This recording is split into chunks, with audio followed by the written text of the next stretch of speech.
music with my bro. Will it dig it? Yes or no? Here we go on with the show, the Hell Bro Podcast. Hey everybody, welcome to episode 22 of the Hear Me Out Bro podcast. I'm Eric, and I'd like to welcome my brother Clark. Thanks for tuning in. This week we're covering our favorite TV show theme songs. So don't change that channel. Stay tuned. Back to our regularly scheduled programming. Don't touch that dial. Technical difficulties. You're listening to the Hear Me Out Bro podcast. Live from Studio City, Hollywood. Beautiful Burbank, California. So this is TV show theme songs. Next week we're going to do cartoons. So this is just like just live humans, action, actors, live action. Yeah. So non-animated, but where do puppets fall? Or would they be cartoons, or would they? I think if it was filmed with a camera, like hand animated. Although, puppets are animated by people's hands. Not like claymation. Claymation is animation. Puppets are going down live. Yeah. Okay. Yeah, I think you're right. Yeah, anything that can be like captured visually in real time. So no claymation, no animation, no rotoscoped. Okay. So like puppets and like people in suits. Fair game. Yeah. Okay.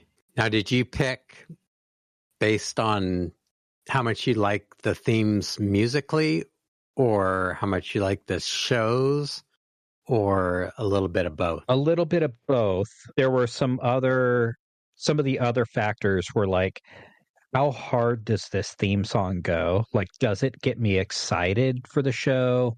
Does it like tell the story? Like, oh, okay, this is my first time seeing, I'm catching episode 6 because, it's back in the, TV antenna days. You're watching broadcast television in my imagination, my Criterion imagination. And so it's like, does the theme song, like, are you able to hit the ground running with the theme song? Like, is it going to set the mood? Is it going to tell the story? Are you going to know what you're going to get? That kind of thing. And then my fourth factor was... like, does it set the stage? Yeah, exactly. Like Gilligan's Island, like, you don't need to see the pilot episode. Yeah. You just listen to the theme song and you're like, oh, yeah, okay. This is, I get what's going on here. Exactly. Yeah. And on a similar note, even if you haven't seen Gilligan's Island in 40 years, you probably know, like, enough of the theme song to get by. So my fourth criteria was earworm. Got it. Like, got it. Yeah. Can you hum the show tune? Well, not the show tune. Can you hum the theme song when somebody just mentions the name of the show? Yeah. Like, can somebody just say, like, Star Trek, the original series? You can kind of hear the theme song in your head, maybe hum a few bars, that kind of thing. Like, how sticky is the theme song? Yeah, like nowadays with streaming, like oftentimes I'll just, how they give you the option to skip intro. Yeah. Like a lot of times I'll just skip the intro, but there's some shows where it's like the theme song is so cool, like I wouldn't skip the intro. Yeah. The Netflix show AP Bio has a Ramones song as the theme song. And it's like, dude, I'm not going to skip the Ramones. And it's like, not only that, but it's like, I binged that show because it's really good. And then like the last couple bike rides that I've been on, it's like earbuds in, Ramones, full catalog. Let's do this. That's good music to pedal to. Yeah. Yeah, we should do a episode on best songs to cycle to. Oh yeah, that would be good. We'll do a road bike and a mountain bike edition. Whoa. We will not do a gravel bike episode. What? But I love gravel bikes. I like gravel bikes. I just don't like that they're called gravel bikes. What? I don't like riding on gravel. Yeah. The first time I rode my gravel bike up into Annandale, it was like, whoa, I'm like the youngest guy up here. And the really? only one that's not on this like full suspension, like bricked out thing. It's like, Right. dude, you rode that thing up here? And I'm like, yeah, it's got these big fat tires on it. Like, compare that to the rigid bike that I rode back in the day. This thing's like, oh yeah, a Cadillac. It's man. like, oh, well. Yeah, some I pick just for like pure nostalgia, or like they have like a memory attached to them or something. Yeah, me too. A lot of these theme songs, like I remember Dad talking about. Oh, cool. Yeah. If you want to listen along to the playlist, you can search at HMOBP on YouTube, and you'll find the episodes in the playlist there. If you want to send us an email, you can contact us at hearmeoutbropodcast@gmail.com. And if you want to join our Facebook group is the H-Mob, HMOBP, the H-Mob. So if you want to be part of the H-Mob, look us up, hit us up on Facebook. So, and if you're listening along to the playlist, drop a comment, let people know that the Hear Me Out Bro podcast brought you here. So, yep. Maybe not for this one, because like these are all TV kind of things, but hey, what the heck? Maybe. Yeah. All right. Should we jump into the list? Sure. How's your New Year's going so far? Pretty good. It's been Before we jump into the list. Been pretty mellow. That's good. Okay, so my first pick is the theme from the Barney Miller Show.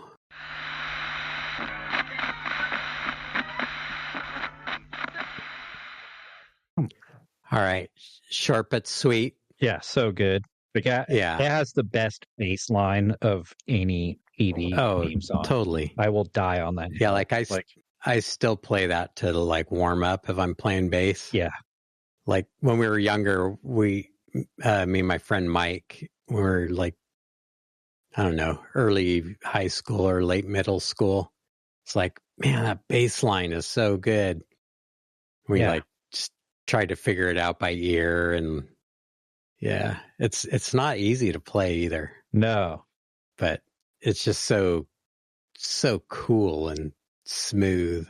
Yeah, I'm not a musician, but I am a musician, like music nerd, and one of the like bass appreciation YouTube channels that I love did a like deep dive on the Barney Miller theme. And it was just like, cool. Totally. Like it's hard to play. It's more complex than it sounds. And then it's just like, it's so just in the pocket, groovy. Yeah, the tone and it's all like fusiony, and the guitar solo in there is super cool too. Yeah, it's kind of funky a little bit. Yeah, it's so good. And also, like for a little while, I shortened my list up. I had the theme from Fish on here too, which was like Abe Vigoda's character on Barney Miller. Right. Got a spinoff with his own show. And like that one's pretty good too, but it's not as favorite as Barney Miller. Right. It's a favorite, but it's not as favorite. So I thought I would just stick with Barney Miller. And also, just like a little 6 degrees of separation. The video producer, Barney Miller, was one of the first shows that was filmed to videotape. Mm-hmm. And the company that did that was like Videography Incorporated or something like that. And that was Bob Kiger's company, who later became Cruiser Bob. Whoa, that I worked for. Nice. And so he was like involved in the production of Barney Miller and Fish. And he was like close personal friends with Abe Vigoda. Nice. And So, Cruiser Bob, and Cruiser Bob's, for people who might not know, was the company on Maui that would take people up the volcano and let them coast down on cruiser bikes. right. 10,000 feet to sea level. And it was the first company that did that. Yeah. Now there's a bunch of other companies. And Cruiser Bob's no longer around.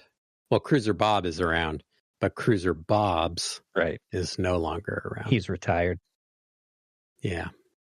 But it was the pioneer of the downhill bike adventure. Wow. Pioneer of videography, pioneer of downhill cruising. Yep. Nice. What's your first pick? So my first pick is maybe one of the first theme songs I remember. Like my first, but probably, being a tiny kid. Like I remember Dad talking about the Barney Miller theme and how cool it was. I'm not sure he liked the show itself.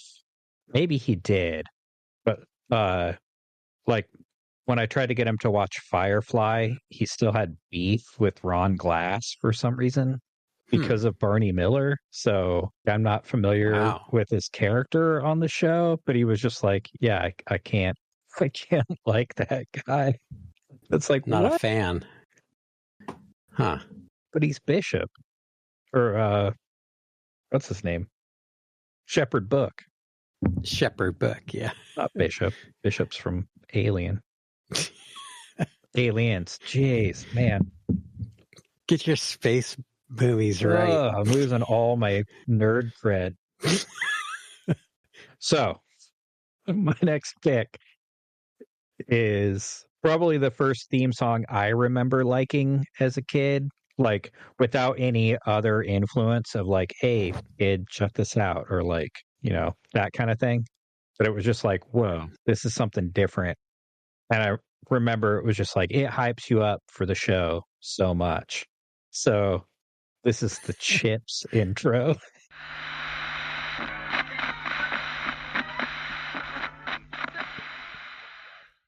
Man, it's pretty cheesy. A synthesizer. Yeah, and it's all great. Over the place. But it's like all those little touches are like, I don't know. They just have so much nostalgia. And it's like, I remember being a kid and thinking that was the coolest. Yeah, and like the disco strings and stuff. Mm-hmm. Yeah, I wonder how many people became CHP officers because of Chips. Probably all of them for about 20 years. Yeah.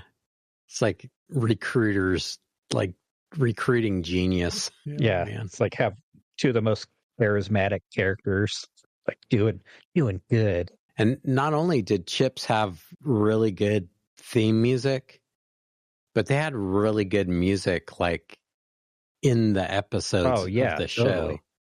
I'm not talking about incidental music. I'm talking about like performances within the show of different bands and things. Yeah. Yeah. And that one like rock and roll Holtz Manchurian Candidate episode. Oh, the Moloch. Yeah, the Moloch. Yeah, they had the punk rock episode. They had the Moloch episode. So good. Oh, and then in the punk rock episode, Poncherello sings "Celebrate" or "Celebration." Nice. Celebrate. Celebrate. Yeah. Good times. Come on. It's a celebration. Oh no, that was A-Team. That with Rick James. Rick James is on A-Team, not Chips, right? Mm-hmm. Yeah, okay. Don't want to get him confused. Stay tuned. Yeah. Yeah, like Chips, I don't know. I like shows where people are riding motorcycles too. Mm-hmm. Yeah, it's like it had it all. It had a great action sequences, great cast, like great action, like motorcycles, a little bit of comedy. Yeah, some comedic relief. Mm-hmm. And then it it made Southern California seem cool. Yeah, like what a time to be alive. Mm-hmm. And yeah, shows the glamour. Yeah, and then it showed law enforcement officers being human and cool. Yeah, I really appreciated fantasy. I really appreciated the comedic relief in there because they covered a lot of pretty gritty, hard-hitting, topical. What's the word I'm looking for? Ripped from the headlines. Not ripped from the headlines, but what's a story that's kind of a warning? Oh, cautionary tales. Cautionary tales. Yeah. Yes. Yeah, but then they'd have some goofball, borderline slapstick, or even just straight up slapstick, Police Academy kind of shenanigans. Yeah. They had all the ancillary characters that just were just there for goofs. Yeah. Yeah.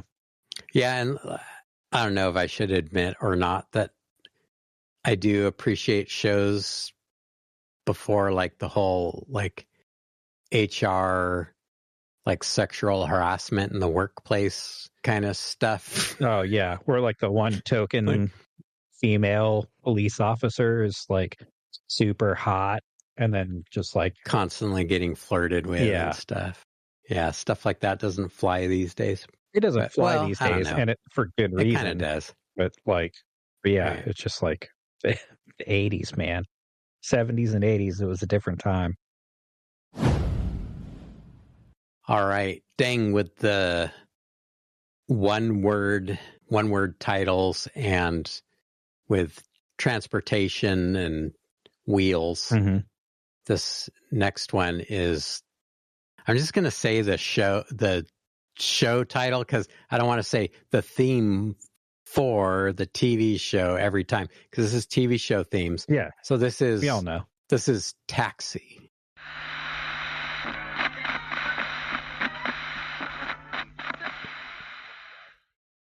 Now that one, I wasn't a big fan of the show Taxi. Really? Dude, pound for pound, the greatest cast. Heavy hitters. Yeah, but not my favorite show of all time. But True.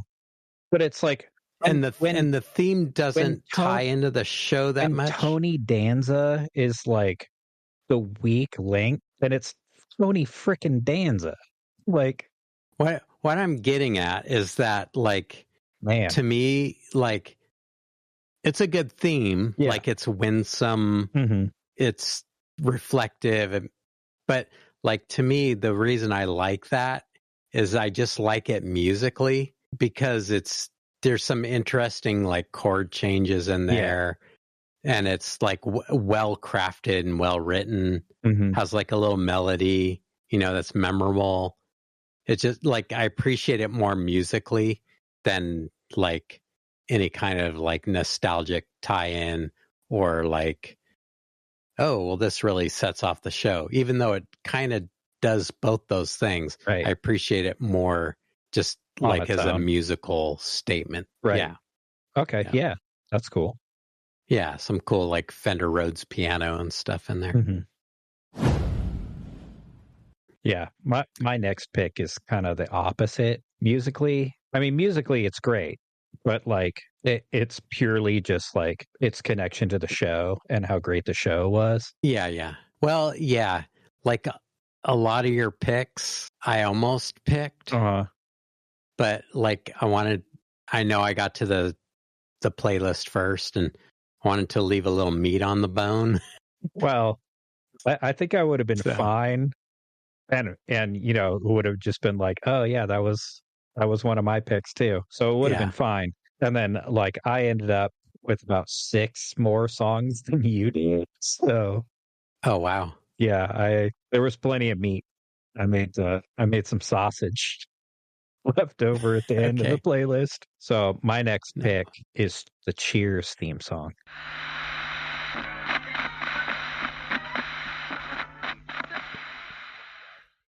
One of the things that Erica and I used to trip out on, because we went back and watched the whole series. At the beginning, it starts off with like the old timey photo, and then like fades to like no, it goes the other way. Goes through, it goes through like the modern stuff, and then like fades to the like wood block print or whatever. Yeah, the old timey thing. Like as soon as you see the corner of the building, there's like a guy walking, and he's got like a sweater over his shoulders and shorts, but like the highest socks you've ever seen. Whoa. Yeah, he's like a total. I never noticed that. Total Boston Walker, dude. Yeah, it's a classic. Yeah, so there's so much to talk about. Well, I mean, not a whole lot to talk about, but the things I wanted to talk about were like, it's such a great like intro to the show, and it's got Mr. Knickerbocker at the beginning. His big maybe that socks. Was the Boston Strangler.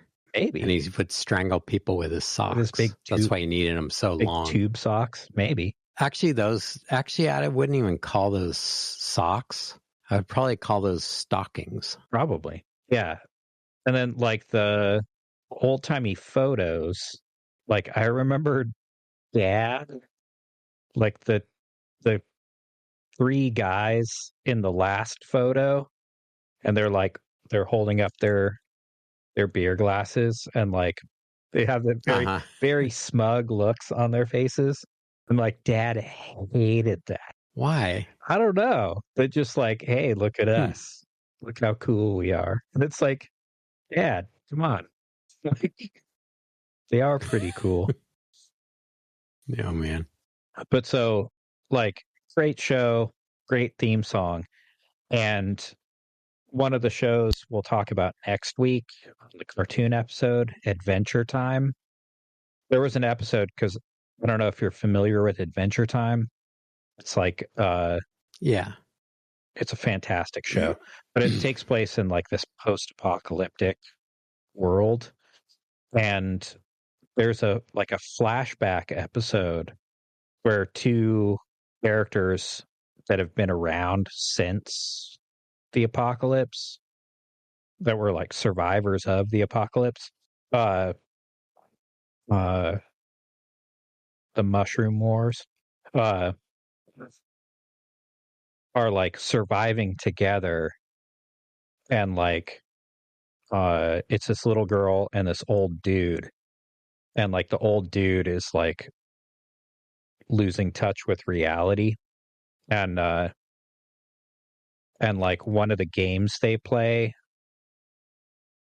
because he's like trying to keep this little girl like from freaking out at all the horrors from this post-apocalyptic world, and so he gets this like TV box and cuts a hole in it, and like starts talking about like, or like starts like mimicking TV to like entertain this little girl, and so he does like the beginning of an episode of Cheers, and it's so fantastic. And then like, it's an 11-minute episode, so it's a cartoon, but it covers so much ground. And then like at the end of or towards the end of the episode, like he's like losing touch with reality, and like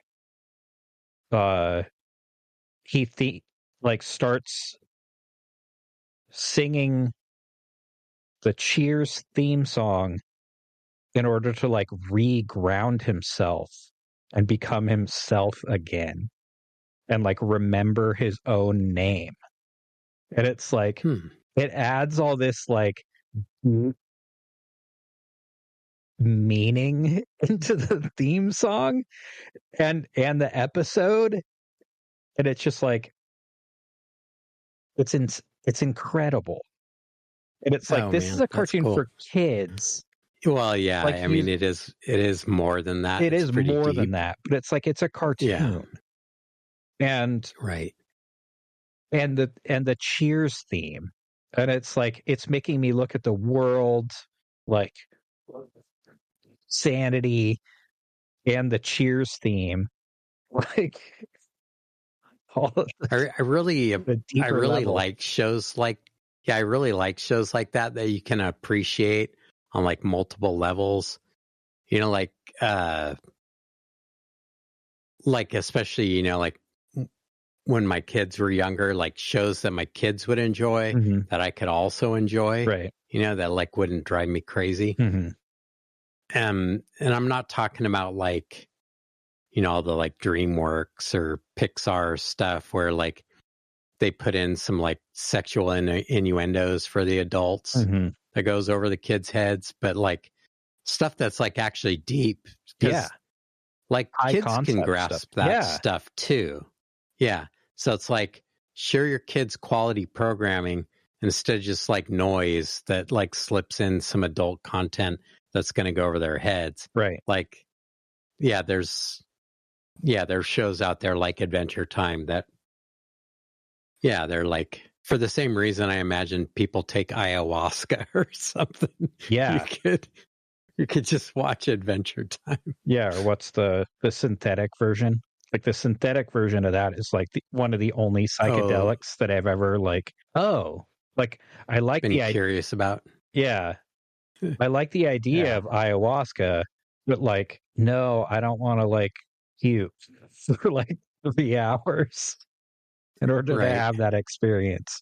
It's like, no, I'm good. Like that's too high of an obstacle for me. Speaking of recommended viewing, since we are on a TV show episode, speaking of recommended viewing and dementia and Ted Danson, there's a new show out and they're going to do a second season, Man on the Inside. Have you seen that? No, not yet. I've heard it's really good. It's excellent. He plays an architect who is like a retired college professor or something, and his wife recently passed away from dementia, and he answers an ad to help a private detective agency to go undercover in a retirement home. Nice. And just there's a lot of, it's not the best detective show, but like, I don't know, it's really really entertaining, really touching, funny. Yeah, just quality show worth checking out. Man on the Inside. Nice. Yeah, Ted Danson's fantastic. Yeah, he does such a great job in it. Randomly, I watched a video, my other favorite YouTube channels, Clint's Reptiles. He just did an episode, or I just saw an episode of his recently about the Jurassic Park and Jurassic World movies and how like a sequel, a prequel, or like a ancillary, like a spinoff has to like they're at their best when they help you like the original better, and they're at their worst when they like take parts from the original that you loved and ruin them. So like Highlander 2, for example, like they explain all the parts that didn't need explaining from the original in like the dumbest way possible. And then instead of just leaving it to your imagination. Or just like, oh well, that makes it lame now. Right. Or like the Rings of Power show where it's just like I kind of hate hobbits now. And like Gandalf, like what? Hobbits seem like assholes now. Yeah. And then like Gandalf is just stupid. And like, oh man, like all of us extra weirdos were like, yay, finally Tom Bombadil. That's not Tom Bombadil. Yeah. So Yeah. that's why I brought up the Adventure Time episode, because it's like a cartoon, like it was made 30 years later, and it made me appreciate the Cheers theme song even more. Yeah, and I won't go into it, but like I don't know, like I have had like life-changing dreams based on Cheers. Whoa. Like with Cheers is like the setting, like Plato's cave setting, kind of thing. Yeah, I won't go into it, but yeah, like I had a dream that I can still remember that just totally changed like my life and it's the way I approached things and the direction that I took. Yeah, and it's like, because that set, it's like they almost never left that set. Like there were so few episodes that had scenes that weren't either in the bar, in the pool room, or Sam's office, in the office, or the pool room. Yeah, or my dream that I had all of those elements in it. I'm pretty sure I've had Cheers dreams too. And I dreamt from the perspective of Sam and Coach telling me something. Wow. Well, should I just tell it? Well, like, I'll set the stage. Like, we can get deep and emotional, because it's like, you know, I remember the theme song from like, let's do it. When we watched the show, when we watched Cheers as a family when I was little, and then like I watched it with my wife for a long time, so there's like all the emotion connected with that.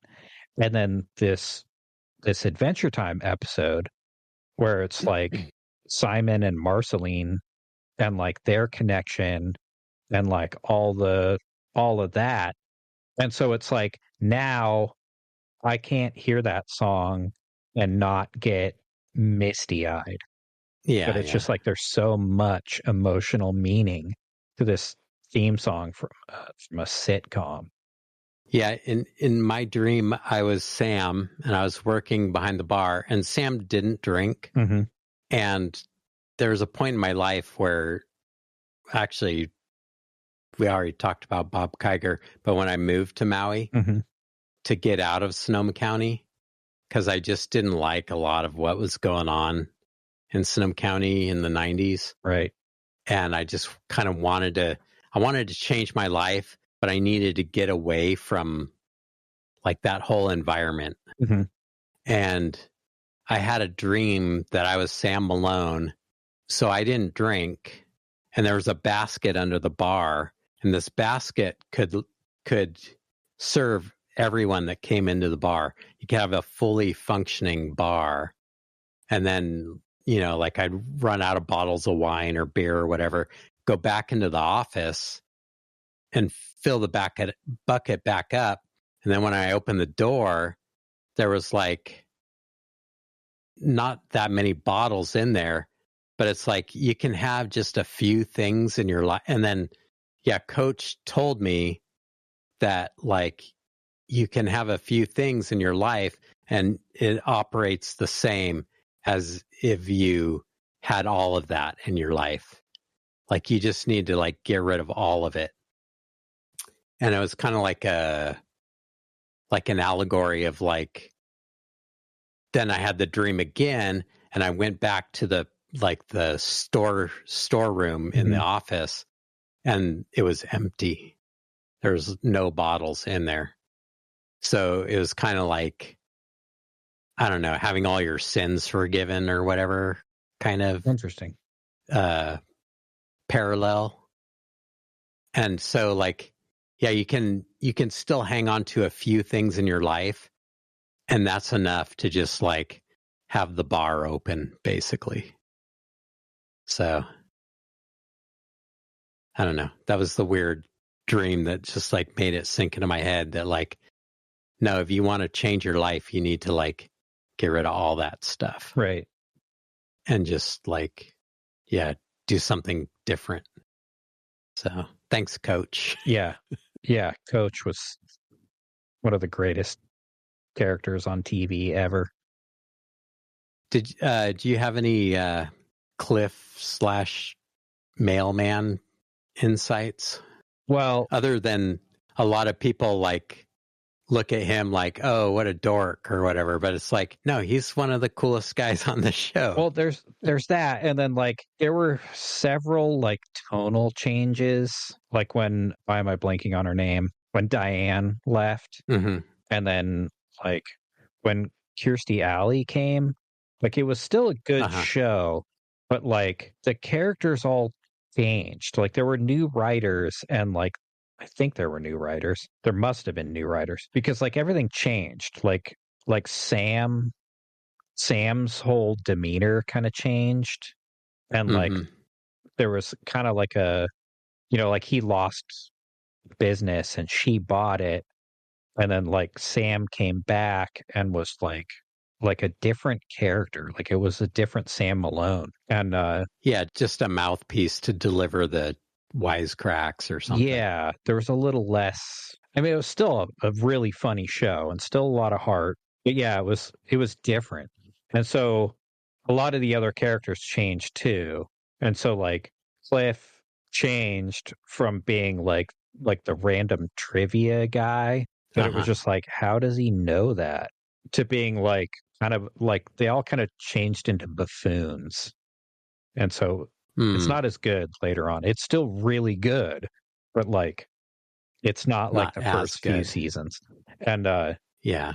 But then one of the things I did notice, speaking of Cliff insights, and it's really early on, he's wearing his city courier uniform. I never had to wear a uniform when I worked at the post office because I was a rural carrier. For those of you who aren't familiar with the post office at all, and there's the fact that there's two different carriers unions and two different carrier jobs. Well, there's a bunch of different carrier jobs, but like the two main ones are city carrier and rural carrier. If they're in a uniform, they're a city carrier. If they're not in a uniform, they're a rural carrier. City carriers are like the army. They get all the stuff. They don't do quite as much. Cliff famously almost always wears his carrier uniform. And it's this very distinct, like stamped heat brass chain that's like it loops around like a belt loop under uniform pants. And then like the key on the other end of it goes in your pocket. Very distinct thing. The arrow key. I'm not going to get too much into it because there are some like trade secrets and stuff that like there's nothing you really need to know about. However, that is one of the items that you have to sign for. You have to sign in and out for the arrow keys. And so the fact that Cliff was at Cheers in his uniform with his arrow key meant that he was he hadn't clocked out still on yet. the clock. He was still, yeah. It's like, it's not something that you take home. Right. Like, those are all accounted for. They're like, interesting. It's mission critical. And so it's like, he was drinking on the job. And then like, there was one episode where they were there till like midnight. And it's like Cliff's still in his uniform. I'm going to see if he has his key, his arrow key. And sure enough, he did. And it's like, speaking of dreams, like I had nightmares about working for the post office. Like every character, every postal carrier that you will ever talk to has had this nightmare of like you either get to the office or get back to the office and they're like, oh, you need to carry this route, or like, hey, your route's ready to go.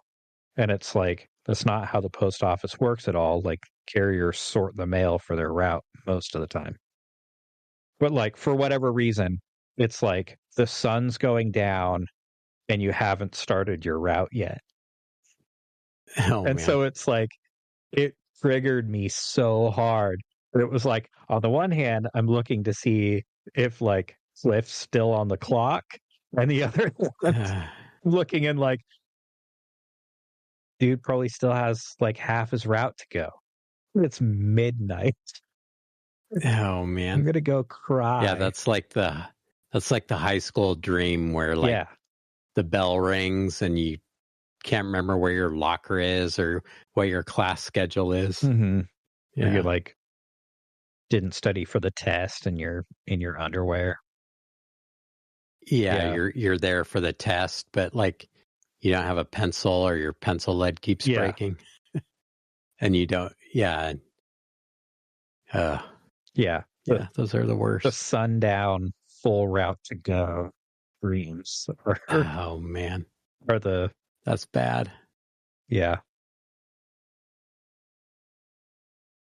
Oh, man. Okay. the worst. Yeah, so Cliff.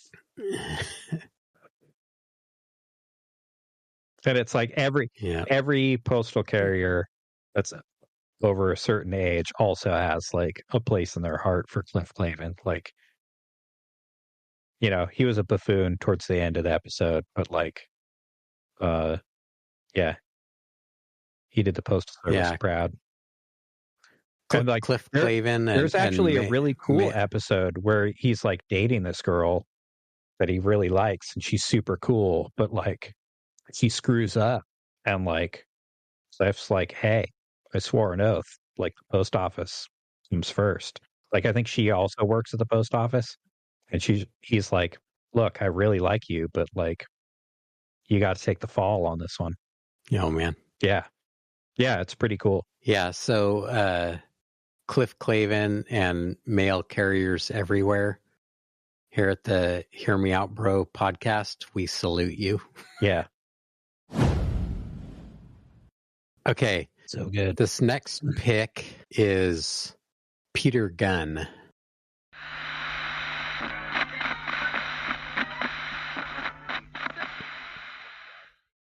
Yeah, that's another, like, sort of like with electric guitar, how he learned Smoke on the Water. Mm-hmm. Like that bass line, that da-na. That's like another like thing that you learn. Yeah, and it's like it's so good. It like totally like it's steady, but it's like steady tension. And yeah, and then it's like the horns come in, and it's like I was going to mention it horns before on the Barney Miller theme. That's like there really aren't enough like theme songs or songs period with like really good horn in them. Like Henry Mancini always did like the really cool like bending the note out and coming back, or going like sharp to where it's like this juxtaposition and you like want it to go back to how it's supposed to be. Yeah. And actually that song, we stole that for like the fast section of Prayer to the Skate Gods. That song that we had. Yeah, like I stole plenty from Henry Mancini. Right. Yeah, and it's like it totally. Like people always tried to figure out like what our band was. Like, you guys are punk, but you're not punk. You're like jazzy, but you're not jazzy. You're like, you're not reggae or ska. You're like, it's like, yeah, we're just like different. Or coffee. It's like coffee and donuts. It's like, well, you know, I stole everything I know from Henry Mancini and the Ventures. Yeah. So of course it's going to sound different. Right. Yeah. It's like, it's the archetypal, like mod noir theme song. Like, yeah, there's so many. Yeah. We'll see Henry, like that. We'll see Henry Mancini again on the next episode. Yeah. So good. Yeah. There were a bunch of theme songs that I remember being like that. And then I went back and like searched for them earlier today. And it was like, I think I am thinking of Peter Gunn. I was like, Mannix has a really cool intro that like, yeah. What's the name of the movie? Oh, it's interesting too. Like the last time we were together in person, is this right? The last time we were together, like face to face in person, was like a year ago Halloween when we went to Petaluma to watch Steve and Larry's band. Or no, you came to visit, huh? Yeah, I came in March of last year. Okay. The second to last but time. before that, the last time before that was going to see Steve and Larry's band, and they were playing a full set of TV show themes. Yeah, that was really cool. That was fun. But yeah, like I remember Mannix having a really cool theme and really cool intro, but it's like, it's just because they ripped it off from the Thomas Crown Affair. Like it's that style with like the, the little picture, the little mini screens. Yeah, I hate this. I don't hate it, but I don't love the song. Yeah. From the Thomas Crown Affair. Yeah. It's such a cool movie though. And it's got a dune buggy in it. It is a cool movie. Yeah. Dune buggy makes it watchable. Well, and other things. Steve McQueen and Faye Dunaway. Like, man. Yeah, I'm pretty sure that dune buggy theme is just like, was entirely Steve's idea. Like, yeah. He could write it off on his taxes from that Myers-Manx. It's like, dude, you were living the dream, bro.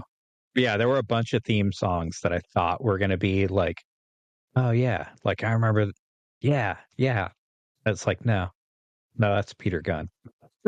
Yeah, and then there's so many things that are like homages to that, like the theme from that Archer cartoon.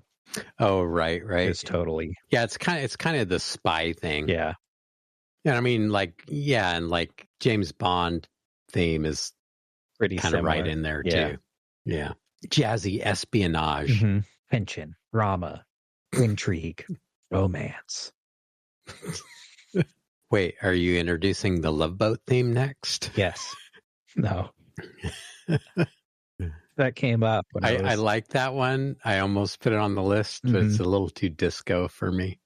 But it's a great one. Yeah. There are a few that I put on the list that like aren't necessarily as good as the Love Boat. Yeah, the Love Boat. It's a little much. It's a little too much cotton candy. Yeah, at the risk of it's a little too saccharine sweet. Mm-hmm. At the risk of having our longest playlist ever. Right. I think this is our longest playlist ever. Longest and shortest. That's true. At the same time. Because these are all like a minute long or something. Mm-hmm. Yeah, it's like the 4-minute ones are like, oh, man. Yeah, it's like we need like a 12-minute prog song on here. Well, that wouldn't fly in TV. I have an 11-minute honorable mention. It's a surprise. Whoa. That's a surprise, and it's later on. And it's going to be borderline reaction video. Oh, so, man. Okay. I want to get your... I don't think I've made you watch it. Maybe I have. I want to get your live reaction to it. Okay. Sounds good. Because it's just it's right in here. Anyway, that's for later. A little teaser. All right, what's your next pick? My next pick is also right in that espionage pocket or stew or whatever you want to call it. This is the original Mission Impossible theme.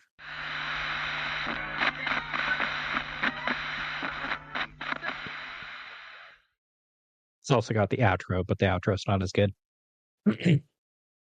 Yeah, the fuse is lit. Mm-hmm. The clock is ticking. Yeah, and it's pretty much the syncopated like mambo, like bossa nova kind of stuff. Mm-hmm. It's so good at like portraying that like time crunch. Yeah, kind of tension. Yeah, and it's pretty much Henry Mancini's Peter Gunn theme, but with like piccolo and bongos. Bongos, right. Like, and less trombone slurs. Yeah. But yeah, it's got those trumpets that are just like wailing. Yeah, and like I'm not a big Tom Cruise fan, but like the Mission Impossible movies, like some of them are pretty watchable. Yeah, but I was disappointed that they didn't reuse the theme song. Like, come on. Yeah. Like Right. that's the real moneymaker. It needed an update. Yeah. Gritty reboot. You can keep your gritty reboot. Nice. I mean, sometimes gritty reboots can be cool. Sometimes. Like, I think we might be So you don't take yourself too seriously. We might end up talking about the very first gritty reboot concept that I recall the gritty hearing about. Coming up later on in the playlist, yet another teaser. Yeah, I was a early adopter of the gritty reboot concept. That might have been the first time one of the first. Yeah, before it was a thing. Right. Anyway. And I'm so disappointed with how it came out when it did reboot. Oh, yeah. All right. Should we move on to the next one? Sure. Okay. Like you were talking about with the Ramones, like sometimes a theme song is not just a theme song. It's just a great song put to a show's the introduction. So this next one is from Freaks and Geeks.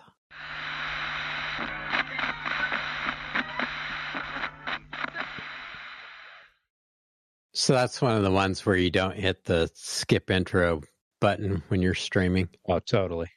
Was that Joan Jett and the Blackhearts? Yeah. Yeah. So good.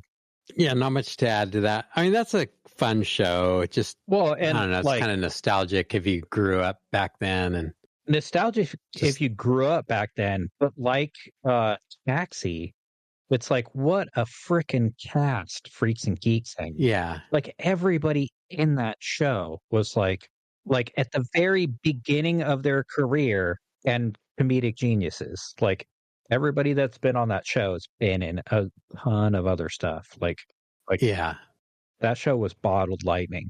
Yeah, I remember watching it when it was very, still very on watchable, and being really disappointed when it got canceled.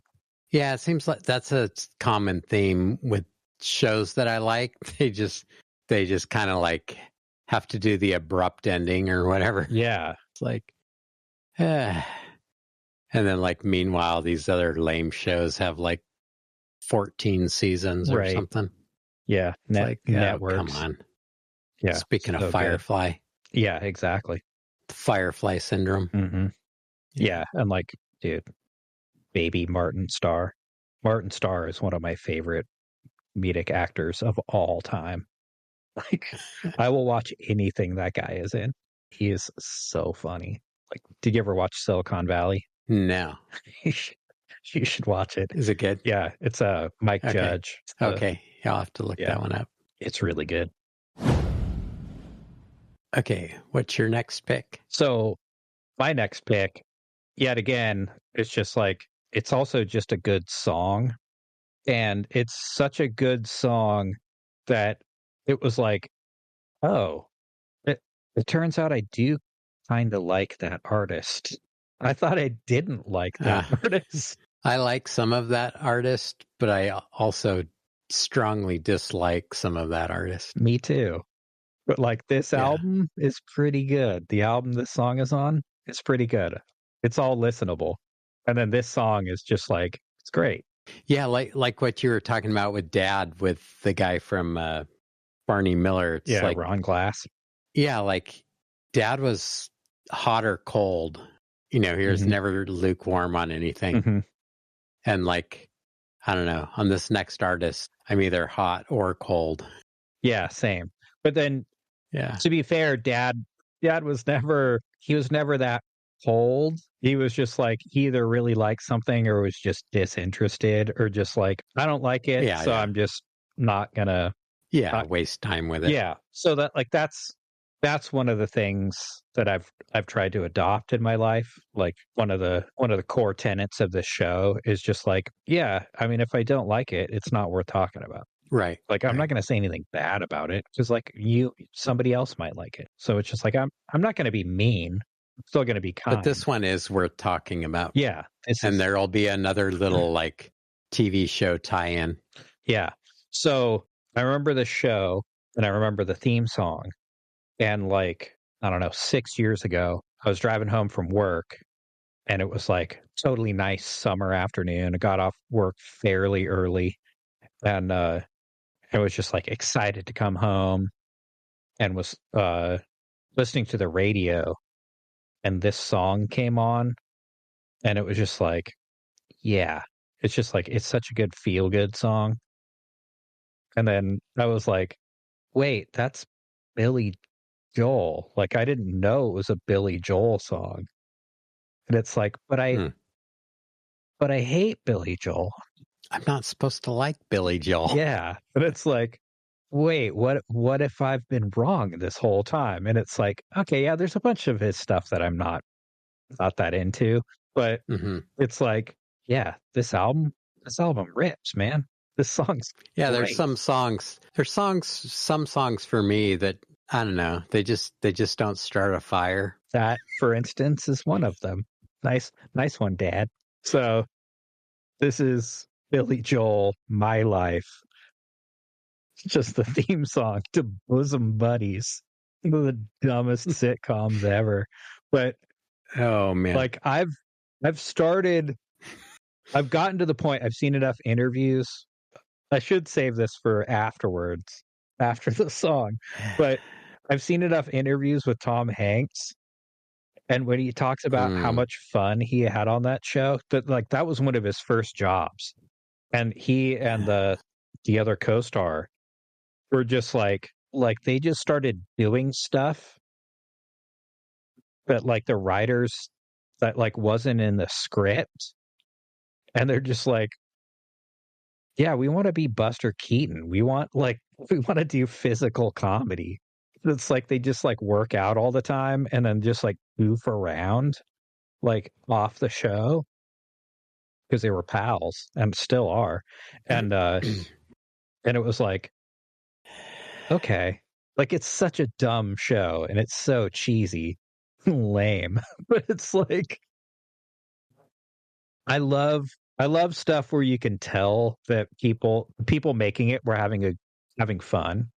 I'll give it like 2 episodes to see if that comes through into the final product.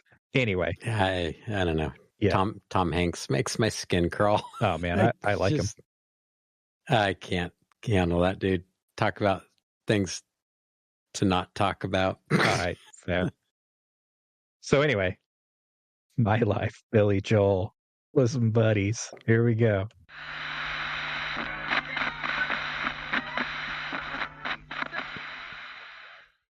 Yeah, there are certain songs that just have this like, I don't know, this vibe, this certain energy.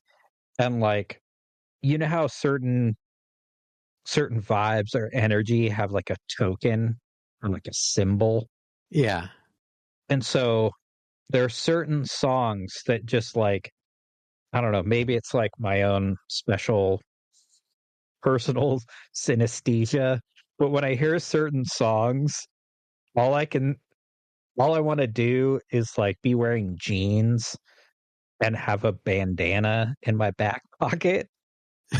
And so that song and Thin Lizzy's The Boys Are Back in Town, Eye of the Tiger, like those songs just make me want to like tuck a bandana in my back pocket and like have it sticking out.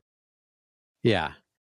Yeah, this song's interesting because it's semi anthemic, but it's bouncy at the same time. Yeah.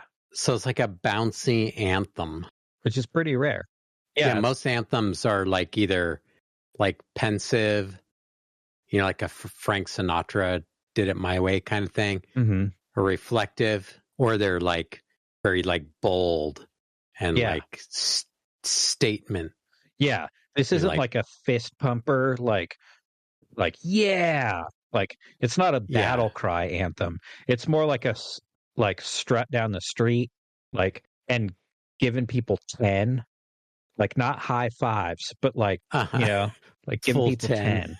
Like people that you're walking by on the street, like well, hey, you either Billy, got to give them 10, or you got to give them 5 and some change or something. Like you'd have to do like give me 5 and then like do a little finger point or something, or like like a little right on like move. Stop 5, finger point, and then like kind of a little spin back into the strut. Yeah, like a little half turn. Yeah. Yep. with the bounce. Mm-hmm.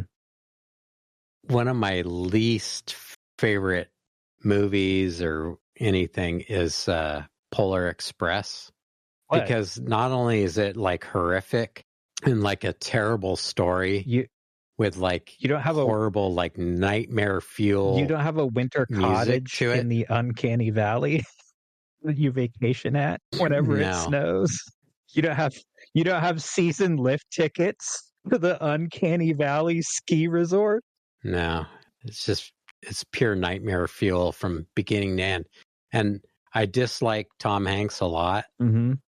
And I hate that like weird animation where they were like trying to get all like, oh, it's really lifelike. And it's like, no, it's not. They're all freaking twitchy. Mm-hmm. And like people's hair does not blow around in the wind like that. You know, it's like, and I think every character, it drives me insane. Like, I think every freaking character in that movie is played by Tom Hanks. Even the little black girl is played by Tom Hanks. And the old, I don't like Tom Hanks, like just Tom Hanks on his own. But a movie with that bizarro world, like annoying, like animation, and every character is Tom Hanks. Mm-hmm. Like that scene from Being John Malkovich, where it gets like overloaded, or like John Malkovich goes through the tunnel or like the portal thing, and then like everything's John Malkovich. Yeah. They weren't fooling me. Oh, he's got such depth. Did you know he played most of the characters? Yeah. It's like, no, yes, I knew that. I hated every one of them. Guess what? I never saw it. What? Oh, man. Because it looked stupid, so I never saw it. Oh, it is stupid. Yeah. But I think Mom was really into it. Probably. So I had to sit through it one night. Oh, man. And my wife likes one of the songs from it. Mm-hmm. I have no idea why. So we're both entitled to at least one meltdown. So okay, I had the freak out when we were talking about the birthday episodes, and it was like, I don't want to talk about the music from when I was in high school. I did edit a large chunk of that out. Okay, so yeah. Yeah, and I might edit this out, but maybe not. Actually, my friend Bud and I are always like sending each other things to annoy each other. I sent him Golden Girls, nice, like the theme from Golden Girls, which is really good. Well, right, I was just like, hey, thank you for being a friend. Mm-hmm. Send him the theme from Golden Girls, and then he sent me the theme from Bosom Buddies back. Yeah. I think he knows how much Tom Hanks like rubs me the wrong way. Oh, okay. TV show tie-in.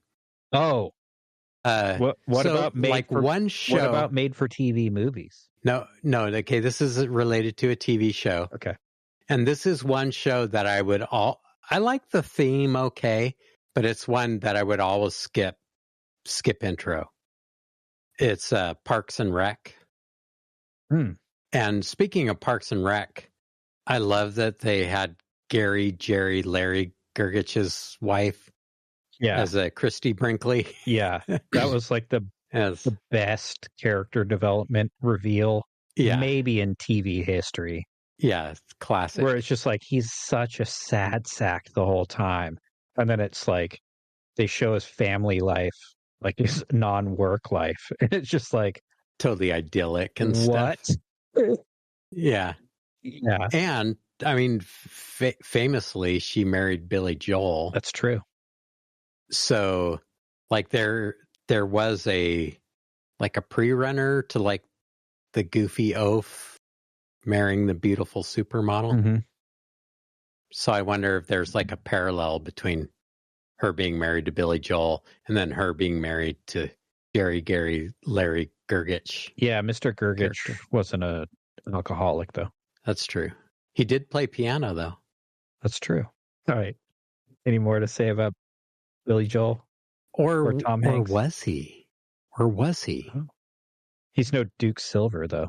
No, but maybe he was an alcoholic. He just hid it really well. Maybe that's why he was always, like dropping folders and binders or tripping over things. Yeah, maybe he only drank at work and he was sober at home because he didn't want his smoking hot wife to leave him. Yeah, maybe all those or he just stumbles and fumbles to drink at home were alcohol induced. Maybe, but he was surrounded by such misfits and weirdos and morons at work. They never even noticed. They drove him to drink. Yeah, and they never even noticed that they were drunk. They just thought he was a klutz.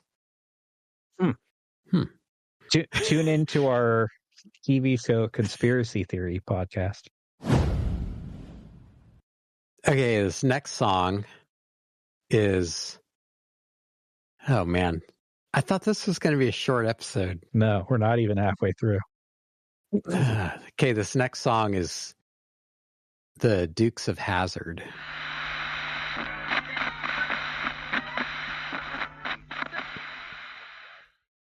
There's so much problematic about that, and yet it's still totally awesome. It's like the good old boys thing, the rebel battle flag on top of the General Lee, but it's like, well, it is the General Lee. Yeah. It's just like somehow that car is still really cool, and like that show's still great. Like so iconic. Yeah. And then the theme song. Waylon Jennings, and then having him come on as the narrator for the whole thing. Mm-hmm. Just genius. Yeah. Totally genius. Yeah, when I had my Crime Spree playlist that I think I talked to you about before. Dukes of Hazzard theme. Yeah, Waylon Jennings, he brought us outlaw country. Mm-hmm. He paired up with Willie Nelson and made some great music. 5 seconds ago, I remembered Willie Nelson. That's who I was trying to remember. He wrote some great songs. He was a cricket, and he famously gave up his seat to Buddy Holly on the plane. Whoa. He was the bass player for Buddy Holly in the Crickets, and he was supposed to fly out in that plane that crashed, but he gave up his seat to Buddy Holly. Dang. Said, I'll just ride in the bus. Dang. And how would that not have an effect on your life? Oh, I know. That's some sliding doors crap right there. Yeah, and then he's also the father of Shooter Jennings, who's a great artist in his own right. Oh, yeah, you played some of him for me. His wife's a little psycho, but Shooter seems pretty cool. Yeah, the Dukes of Hazzard theme song was on my Crime Spree playlist, along with Willie Nelson's Whiskey River. Oh, nice. Perfect. Yeah. Yeah, and I'm a bit of a Mopar guy. Mm-hmm. Like, the Charger is not my favorite Mopar, but it's cool. It's cool. Yeah, it's just like, yeah, you're on the wrong side of history if you have an orange one with a Confederate battle flag on the roof. The General Lee has been dethroned as being one of the coolest Dodge Chargers. Mm-hmm. There's a Dodge Charger from the show Roadkill called General Mayhem. Nice. And that car is super rad. Yeah, they totally go full Dukes of Hazzard in that car. Nice. Oh man, one of my coworkers and I had this started riffing and came up with these characters called General Panic and Private Concern. Oh man. Yeah.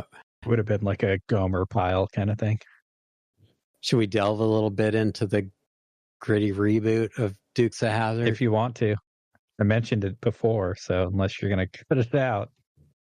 Yeah, me and my friend Tristan, we would work together and we would sit there for a full 8-hour workday as we're doing our work and talk about doing a gritty reboot of the Dukes of Hazzard.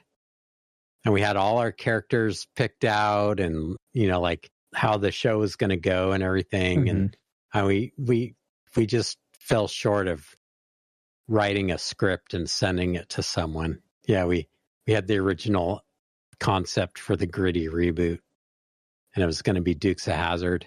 And I'm trying to remember who all was going to be in it. Yeah, it was the late 90s. No, it was the late 80s, early 90s. Was it? Was it that long ago? Yeah, I moved to Maui in 94. Oh. So yeah, it probably Okay. would have been late 80s or very early 90s. Okay. But yeah, I remember we were going to have Laura Dern was going to play Daisy, Mm-hmm. and Harvey Keitel was going to play Cooter. Mm-hmm.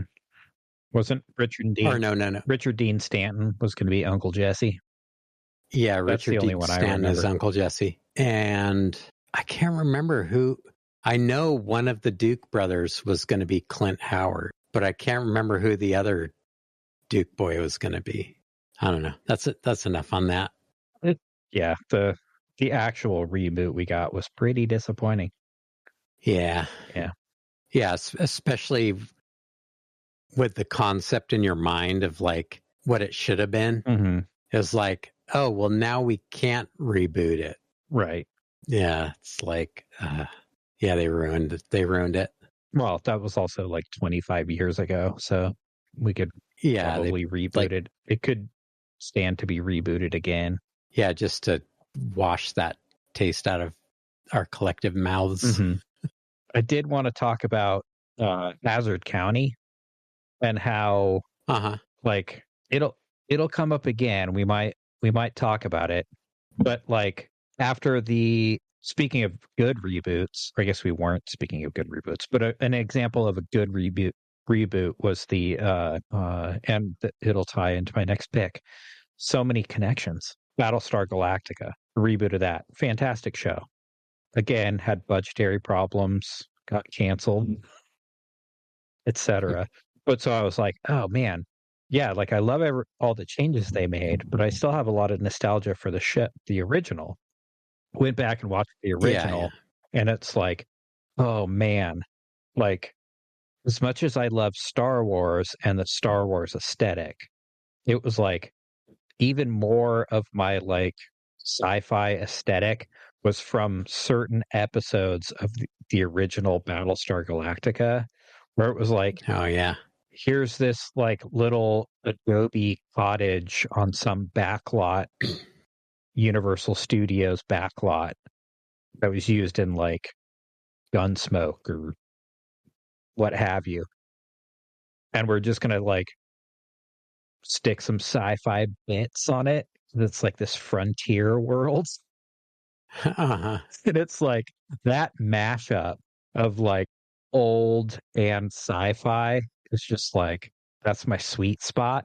But yeah, so watching old episodes of Battlestar Galactica, it was like, whoa, are they in Hazard County?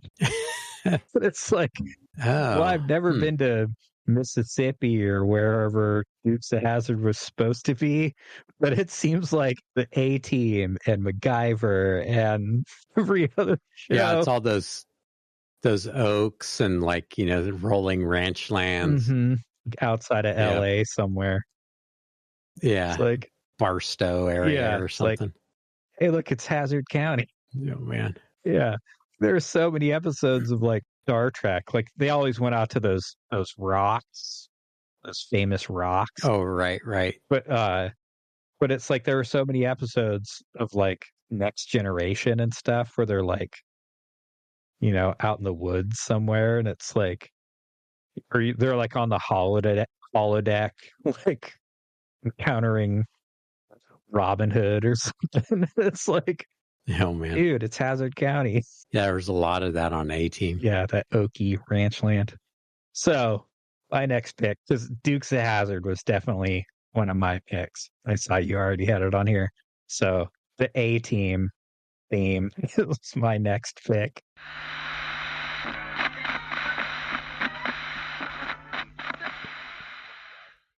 Oh man, they had 2 A-Team flips in that video. Yep.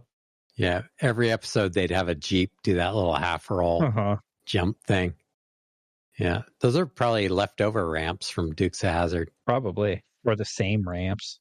Hey, I guess can we borrow that ramp? Later. Yeah. Man, I love it when a playlist comes together. Can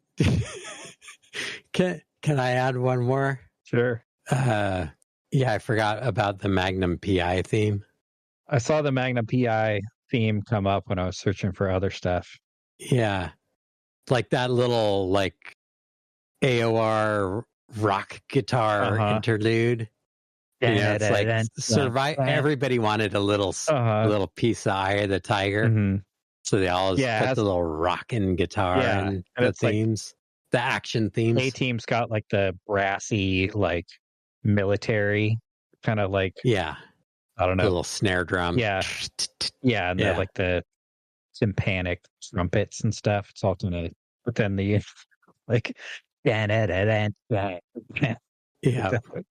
that rock guitar comes in. It's like, whoa. Oh man. And talk about bad reboots. Yeah. Another one. I also love the narrator at the beginning. Like he kind of sounds like he's got that kind of leathery, smokery Rod Serling kind of. Yeah, like a Walter Cronkite kind of newsroom. Yeah. You know, like war correspondent. Yeah, he's like right in between Walter Cronkite and Rod Serling, which is like a pretty rad place to be, like, if you could find them. So good. Yeah, like announcers sound different now because people don't smoke as much. Yeah, better or for worse.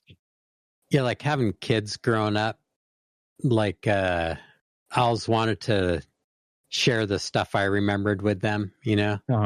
And so it's like, oh, well, we should check out this old show. You know, you guys will like it. And like A-Team's one of those ones that really held up. And like my kids like it even more than I do now. Nice. But like I mean, MacGyver's great, but like, I don't know. It wasn't like, hey, let's watch MacGyver. It's like, oh, hey, let's watch another A-Team episode.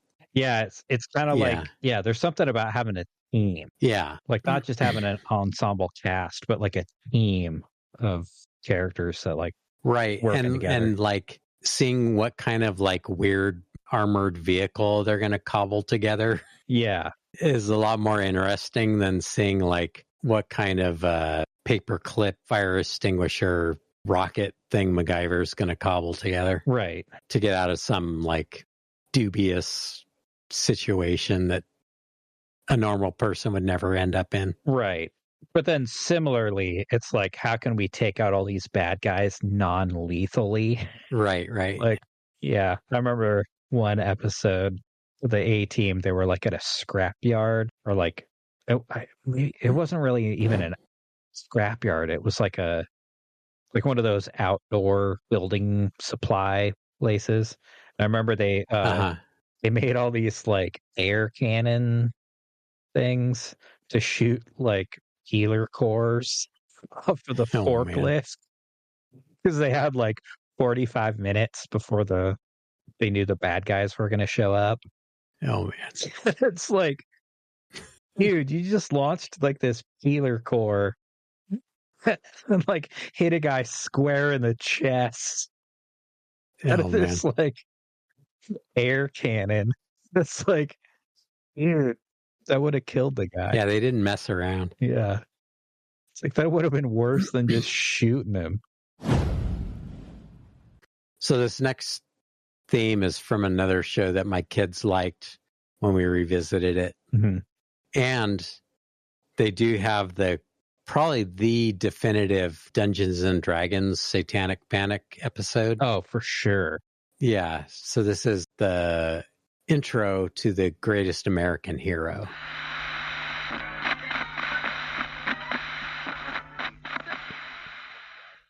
That might be one of the rare instances where a song that was a theme song became a hit song on the radio. That's true. Yeah, like some songs were a hit before and they applied it to a theme. But I think this is one of the ones that started out as a theme and then became a hit because it was a theme. Nice. Okay, this next one, it came to me because of the A-Team theme when I heard that rock guitar. Mm-hmm. It's like, oh, yeah. I actually used to like play this song sometimes. Nice. It's a good one. So this is Magnum PI.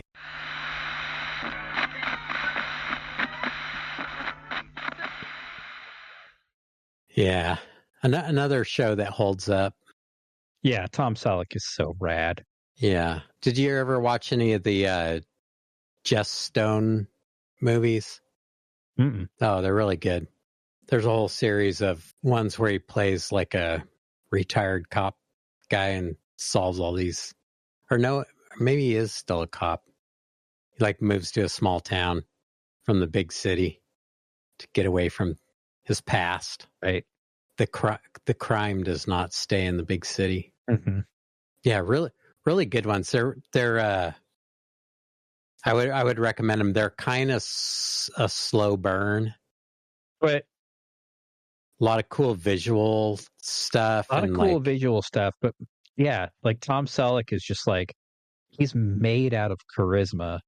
Out of that entire show, like the best scene, at least in my mind, is it's Sunday. Nuns don't work on Sundays. Yeah, she's like up on a ladder and like I think he knocks the ladder out from under her or something and she falls down. Knocked out. Beats up some bad lady dressed as a nun. Yeah, I mean, Hawaii's a great place to have a TV show set. Right. That'll come up again in the playlist.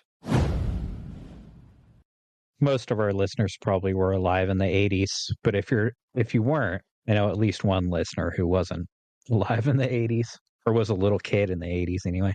Even littler kid than I was, maybe. I don't know. Or maybe he wasn't. Maybe he was born in the 90s. Anyway, cut that part out. It's dumb. A lot of like the A-Team had their van. Chips had their motorcycles. Dukes had the General Lee.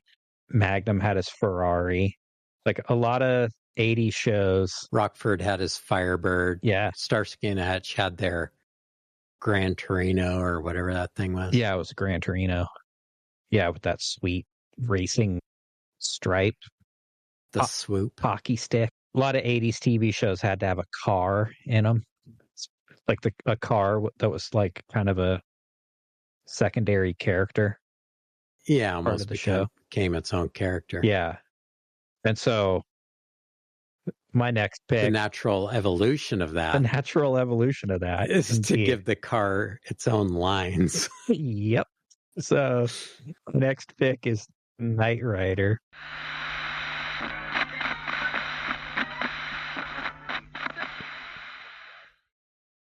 Was that James Earl Jones? I think it might have been Orson Welles or somebody trying to sound like Orson Welles. I think you're right. That's why I had A-Team first, because I had like the kind of Rod Serling sounding guy, and then like the Orson Welles sounding guy, if it wasn't just Orson Welles, because at that point he was probably definitely available, but may or may not have been sober. If you want to have fun for a few minutes, Google Orson Welles or get on YouTube and search for Orson Welles champagne commercial. Oh man, no wine before it's time. Anyway, like originally we threw in Magnum PI, so it fit well in there with the car theme. But like originally I had that right next to Greatest American Hero, because it's like Greatest American Hero was like tonally a completely different show, but like it had the exact same archetypes. Like the main character, young guy, the gimmick, whether it's like an alien superhero suit or a talking car, and then like the older like handler kind of dude, and then the hot lady. That hot lady might have been the same hot lady on all of the shows too. No, because it was Connie Selica in Greatest American Heroes and Patricia, what's her name from Knight Rider. Right, but the lady on Knight Rider, like, you'd seen her other places before too. Yeah, like, I mean, in a way, these kind of are the good old days like as far as the economy and technology and stuff, but like Right. this future that we're living is not as cool of a future as we were promised. Yeah. I do appreciate all the things that we have and we've been blessed with, but I want a talking car that like has jetpacks and can like follow me around or like come pick me up like a Yeah, and it's like you can have driverless Uber. Siri or whoever be in your voice activation stuff on your car, but it's like Yeah, no it thanks. ain't the same. Okay, this next one's a little out of left field, but like it fits the show perfectly because the show's totally out of left field too. Right. This is from Unbreakable Kimmy Schmidt.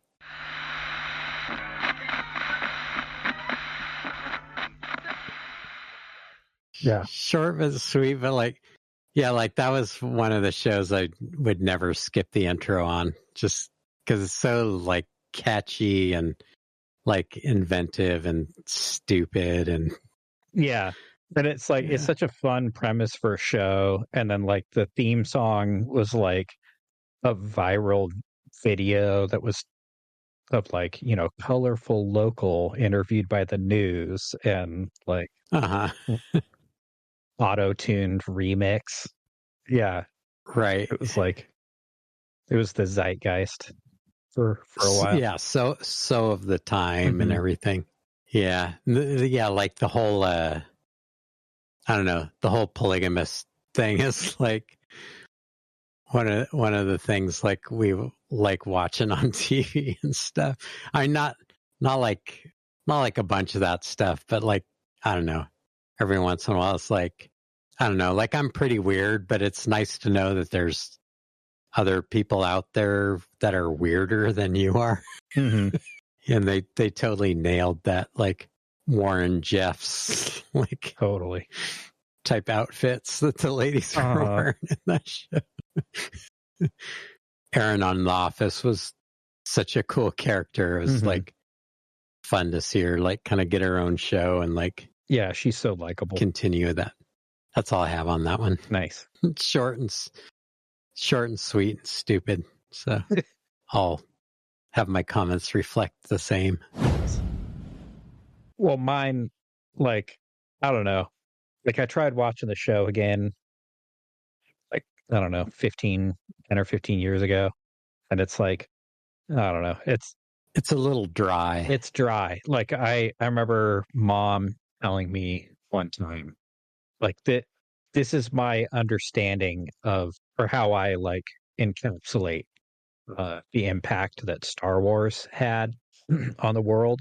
That like, Jaws was a mega blockbuster, and like, I was born a few years before Star Wars came out, but like I was such a tiny kid, like I don't really remember a time before Star Wars. And so I remember mom saying one time that she was like, yeah, like movies changed after Star Wars. That it's like, yeah, Jaws was like the first blockbuster, but like Jaws is still like a movie, whereas like Star Wars was like a roller coaster ride. But she was like, it started and it just never stopped. And it was just like, it was so quickly paced that it was just like, it changed. Like movies were different afterwards. And so it was like, oh, dang. Like if mom can be that insightful on like something that I love, like some sci-fi movie, like, okay, that's cool. Mom was kind of low key into sci-fi stuff. Like I watched a ton of sci-fi movies with mom as a kid. Like Silent Running, The Black Hole, and yeah. Mom was I didn't do into too sci-fi. much of that. Yeah. But so anyway, my point is that Hawaii Five-0 was definitely a pre-Star Wars show, but it was just like they're taking so long to get anywhere. Like this plot is just creeping. But the theme song is just the theme song sets you up like, man, this show's going to be awesome. And it's like, Hawaii Five-O it's okay. is like the opposite of TikTok. Yes. So this is the theme song from Hawaii Five-O.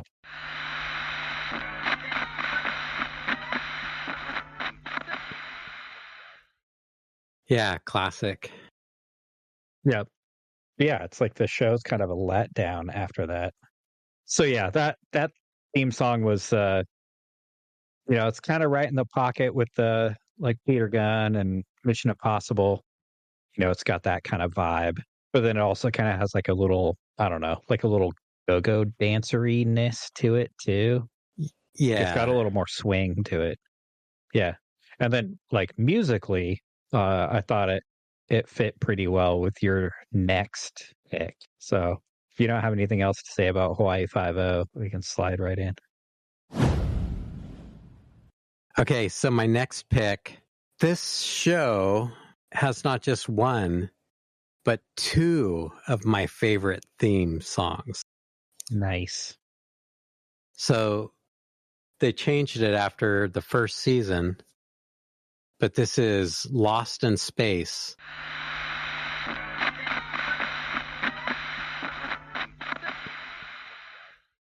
So one show, two great theme songs. Yeah. And it's I don't know why they got rid of the first one, but the second one's cool too. The second one's a banger, man. Like the first one's good, but like I prefer the second one. And I kind of prefer the second one too, but the first one's good enough to run with. Yeah. But they switched to color and like that's true. Fresh beginning. Sea change. The sea change. I did steal like a musical technique from that first version though. Mm-hmm. Like the really like kind of staccato double stops, they're like da-da, da-da, da-da, da-da, da-da, da-da, da-da. Yeah, like that shows up in my guitar playing sometimes because of Lost in Space. Nice. Yeah. And it's like that show was pretty cheeseball.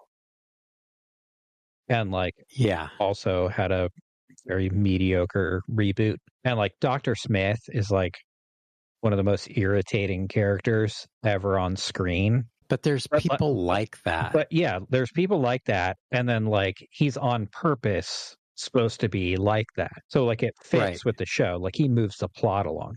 But it also taught me in life to identify and avoid people like that. Right, or to like keep him at arm's length. Like sometimes you need him around to move the plot along. Like they have a place in the world. They're just like they really wear on you all the time. And then like head on a swivel because they're gonna stab you in the back at some point. Yeah. Not literally, but they're gonna hang you out to dry as they get away or whatever. Or get you into some trap or something. Yeah. Lost in Space is kind of right in this nexus of what I was talking about earlier about how certain things help you appreciate other certain things. Like Mom helping me appreciate like what an impact Star Wars had, or like sequels that make other things like the originals better, or shows that like, oh man, I never knew about this. I appreciate this other thing so much more. There's an episode of Lost in Space, and I can look up the title because I still have the bookmark open on my phone from like the year before last. Yeah, I would way rather have a Kit Trans Am than like whatever that robot was on Lost in Space. Robbie the Robot or whatever his name is. Right. Robbie the Robot was from Forbidden Planet. Oh, right. I think Lost in Space was just the robot. Just robot? Yeah. Yeah, like, I mean, I don't know. Doesn't seem very useful. I'm going to buy this because it's from a poster shop. I was doing a like Google image search for like some reference photos to like for inspiration. And a poster from a Lost in Space episode came up in the Google search, and I was like, what?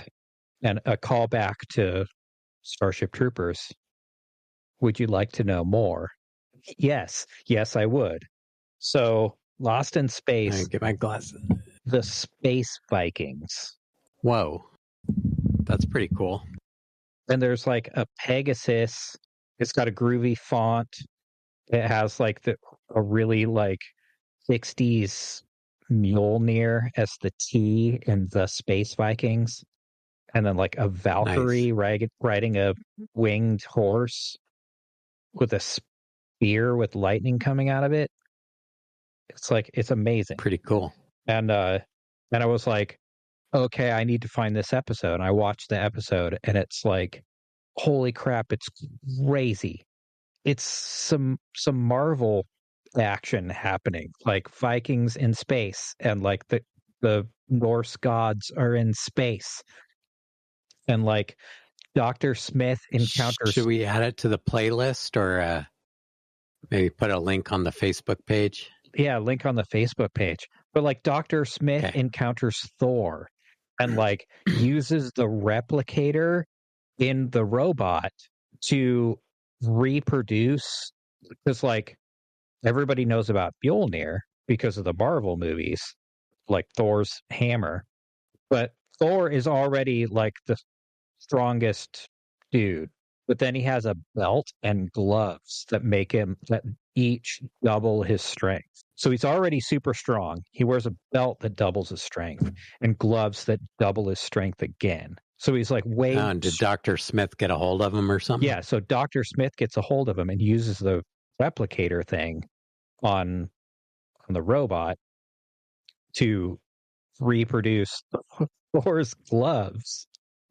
And so it's Dr. Smith, and it's like, that's like deep Norse lore. Like, that's like straight out of like the sagas. Like, yeah, everybody knows about Mjolnir, but like Thor's gloves, nobody ever talks about Thor's gloves. And it's like, here they are on this kooky TV show. Right. And I'm like, okay, there's some, and it's like, obviously there's a lot to get wrong. And like the winged horse appears in the show, but it's clearly made out of fiberglass. And the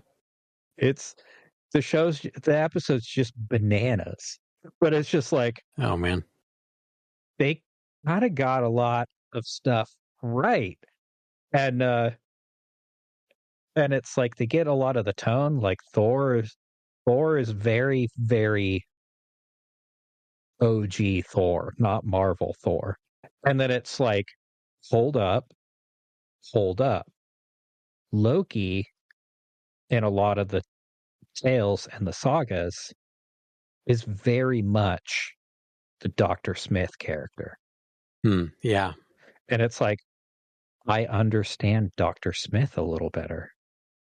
I can appreciate Dr. Smith because it's like, there's this archetype that like, oh, Loki's a trickster god. And it's like, he's not a trickster god. He's not Kokopelli or the Coyote, or he's not similar to other trickster gods at all. And yeah, it's just like an unreliableness. Based on whim or something. Yeah, and it's like he can be selfish and a jerk, but then it's like he moves the plot along. Like he's the one that gets us into danger, so we have to like get our way out of danger. And then it's like, right. Thor wouldn't have Mjolnir if it wasn't for Loki. Odin wouldn't have Sleipnir if it wasn't for Loki. Right, literally. Loki's Sleipnir. Right, you get the treasure from the quest, but you need like a reason to get off the couch. Or like, or this guy is like,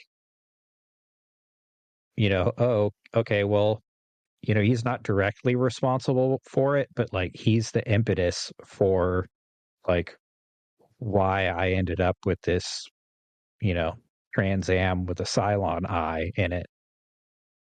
Like I got the cool thing because of this guy who's kind of a pain in the ass. Right. And it's like, oh, okay. Yeah. Dr. Smith. Like, I don't think Dr. Smith really ever like had consequences. Drove a Trans Am. Right, like that. Maybe the actor did. But it's like he definitely moved the plot along. Who would you rather be your sidekick? Dr. Smith or Barney Fife? Barney Fife for sure. Yeah, same. Yeah. Will Robinson or Opie? Opie. Will Yeah. Robinson's pretty cool, but like he's got a bit too much main character energy. Mm-hmm. Like I think he would steal the spotlight from me. But yeah, Opie. Opie's a team player. And then we can talk about June Lockhart again later on in this episode, because it's like I only remember her as being the mom on this show. And wasn't she in a Western or something too? Yeah. Before that? I think she was in several. Well, I mean, like before sci-fi, everything was Westerns. That's true. More or less. That's true. Yeah. That's why some of the best sci-fi is Western. Exactly. Don't tell anybody. So this next pick, it's the cheesiest song by far on the playlist. And I almost put it next to Dukes of Hazzard, but I didn't want to steal Dukes of Hazzard's thunder because that Waylon Jennings song actually is really good. This song is entirely in my fourth criteria of earworm. Okay. That it's like, it tells the story it sets up the story of the show so that they don't have to, so you get all the jokes. Haven't watched the intro, it introduces like, hey, the show's about a talking horse, blah, blah, blah. Right. You understand everything you need to know. Like it sets the situation for the sitcom, but then it's just like, it is such an earworm. Like, I'm sorry, apologies in advance. Like this playlist is like 23 songs now, and the one you will be playing in your head tomorrow will be this song. Oh man. For better or for worse. So this is Green Acres.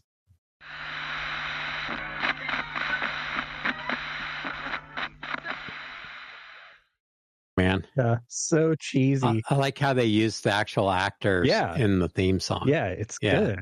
Yeah, there was kind of this like crossover. It was like, I think there were actual crossover episodes with Green Acres and Petticoat Junction.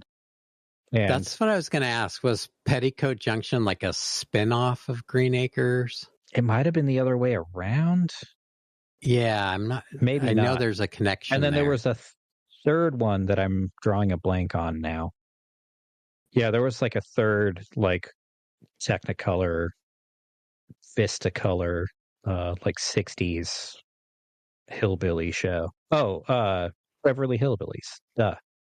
And I think there was I think there was a crossover between several of those shows. Yeah, there's always like the juxtapositions of like rich and poor, like the Ma and Pa Clampett thing. Mm-hmm. And then there's like this city mouse, country mouse dynamic. Mm-hmm. It makes for good shows, like fish out of water. Yeah. Fish out of water scenarios kind of write themselves. Yeah. Yeah, and Green Acres was kind of like the inverse of Beverly Hillbillies. Yeah.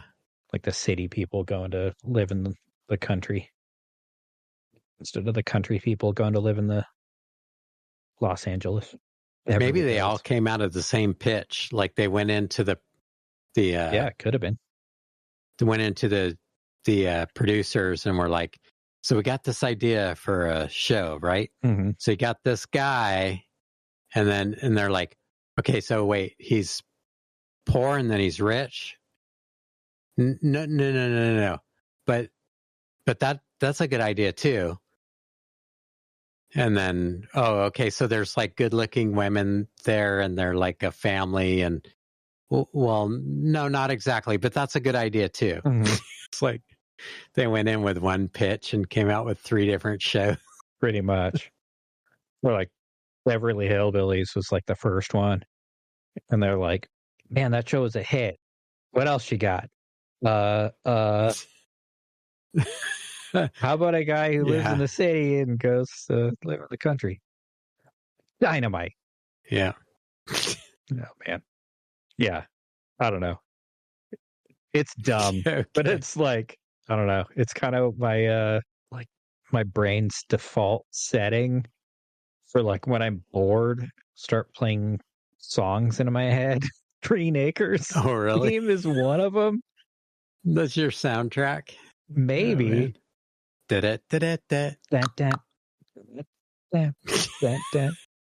Green Acres is the place for me.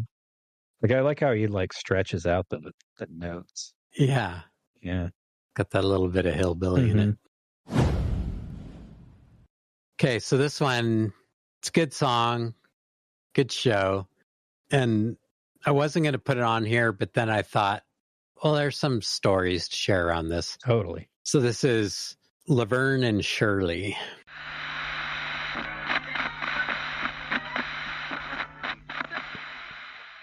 Yeah, Laverne and Shirley. Laverne and Shirley. Good So show. good. Yeah. Good song. Got Lenny and Squiggy in there. Oh, man. Michael McKean. I think Squiggy was actually in a band. I think so. Well, So was Lenny's Michael in McKean. Spinal Tap. So. Right? The greatest band. You know there's a new Spinal band. Tap movie coming out, right? Yeah. So excited. Looking forward to that. Oh, man. Yeah, I wasn't going to put this on there, but I mean, it deserves to be on here. It's a good song, classic show. Yeah. But then I started thinking about it, and like just recently, I started watching Laverne and Shirley with my daughter because, she like moved to the big city and is like, well, not the big city, but she moved to the city. Everything's a big city compared to where we live. True. So she moved there, and she has a roommate, and they're living in this like basement apartment thing. And I was like, that's totally Laverne and Shirley. So like I started watching Laverne and Shirley with her. And so like now when I hear it, I just think about like, she's young, she's got like her whole life in front of her, and she's going down there to make her dreams come true and stuff and do things her way. And it's just like, I don't know, it makes me feel good to hear that song. It's like, gives me optimism. Like hopefully all that kind of stuff can happen for my daughter. Without like all the weird Laverne and Shirley scenarios. Also, when I started thinking about it, Laverne and Shirley was responsible for my first kiss. Whoa. Yeah. Back when I was a primary kid, like this girl like was being nice to me and stuff, which I found weird. And I don't know. Then I was like, wow, this is really cool, actually. And we like kissed and stuff. And then it turned out like later on that it was all this kind of plot because there's some Laverne and Shirley episode where they went out with guys just so the guys would like buy them presents and stuff, like give them stuff. And so it turned out like before I got my first kiss, like this girl had seen and talk to someone else about like, oh, well, we should try that. Yeah, my first kiss was an act of deception. Honeypot. For a long time, that was kind of my experience with women since then. Sad. Yeah. So up until this last one. True. So. Well, was this honeypot like Cindy Williams cute or Penny Marshall offbeat, like statuesque? At the time, kind of somewhere in between. She was cute. But then, like I ran into her like when we were young adults. Like David and I ran into her. And it was kind of like, man, like look what the cat dragged in. Just like, get your life together, girl. Didn't age like, well. Yeah. That sucks. Guess she ran out of TV shows to like inform her romantic life. Sad. Yeah, sad. Hopefully she's doing well now. Hopefully. Yeah, I've got 4 more picks of just like show themes that like I either loved or like I remember Dad talking about, or some that like Dad and I both grew to love. Uh-huh. So, and then like, well, you know what's interesting, that are like just completely off the wall. Yeah, one thing that's interesting to me is that, like, we talk about the kind of the generational difference between us because we're 7 years apart. When I was a kid, there wasn't a bunch of original shows. A lot of it was just reruns of stuff. Right. Same. Like Laverne and Shirley was like one of the few shows, like Happy Days, Laverne and Shirley. And I guess there was like still sitcoms and stuff coming out, you know, like Different Strokes, but there were a ton of reruns. Right. But mostly TV was reruns, but you were kind of like in the golden age. Yeah, because they were still like showing cool all the stuff. reruns. So I got to see all the older stuff, all the stuff that was new when you were a kid, and all the stuff that was new when I was a kid. Yeah. Yeah, I was kind of right in the pocket for peak TV theme song. That's probably why I have several more than you do. Maybe even twice as many. Your list is a little more vast. Yeah. And then it's like, well, and plus, we never had cable when I was a kid. Right. We only had like 3 or 4 channels. Right. You know, with the clicker. Right. And so like TV was kind of a thing, you know, in the evening. Mm-hmm. But, you know, I'd just as soon be out riding my BMX bike or doing something. Right. You know? Yeah. And see, when I was a kid or like a teenager, like Nick at Night was a thing. And so it's like all the like even older stuff was like available. Like I'll get 2 honorable mentions out of the way right now. Like I Dream of Jeannie and Bewitched. Totally awesome theme songs, but they're pretty similar and they're great, but not really list worthy. And I had so many crushes on like some of the ladies in the TV shows, like Jeannie, Bewitched, the lady in Bewitched, and even Eva Gabor in Green Acres is pretty spicy, and then also Gilligan's Island, you know, Ginger and Marianne. You had the Steamer and the Girl Next Door, and like. Well, and then there was Charlie's Angels. It's like you have these like 3 archetypes, you know? Right. But like, I remember people being all like they had this like original thought, you know, about Gilligan's Island. It's like, oh, well, actually, I thought Marianne was the cute one. It's like, everybody did. Yeah. It's like, I mean, I thought Ginger was the cute one. Marianne was cute, but I thought Ginger was the cute one. But it's like, they think like they're the only one that like thought they preferred Marianne.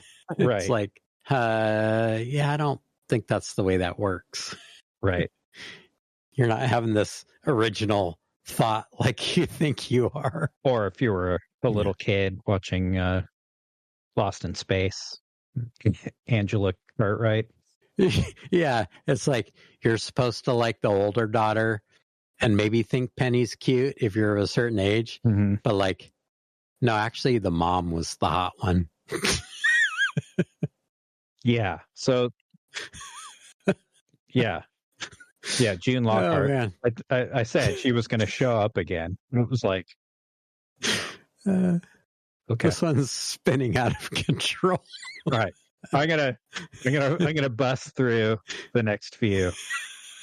So, yeah, like you were saying, like I was peak TV theme song, but it was like, you know, I grew up on Barney Miller. I was like I caught all the reruns of stuff. And so it was like, you know, that was the zeitgeist I grew up in. And so it's like the theme song had to be really epic in order to like, you know, break through this, rise above. So my next pick is the MacGyver theme.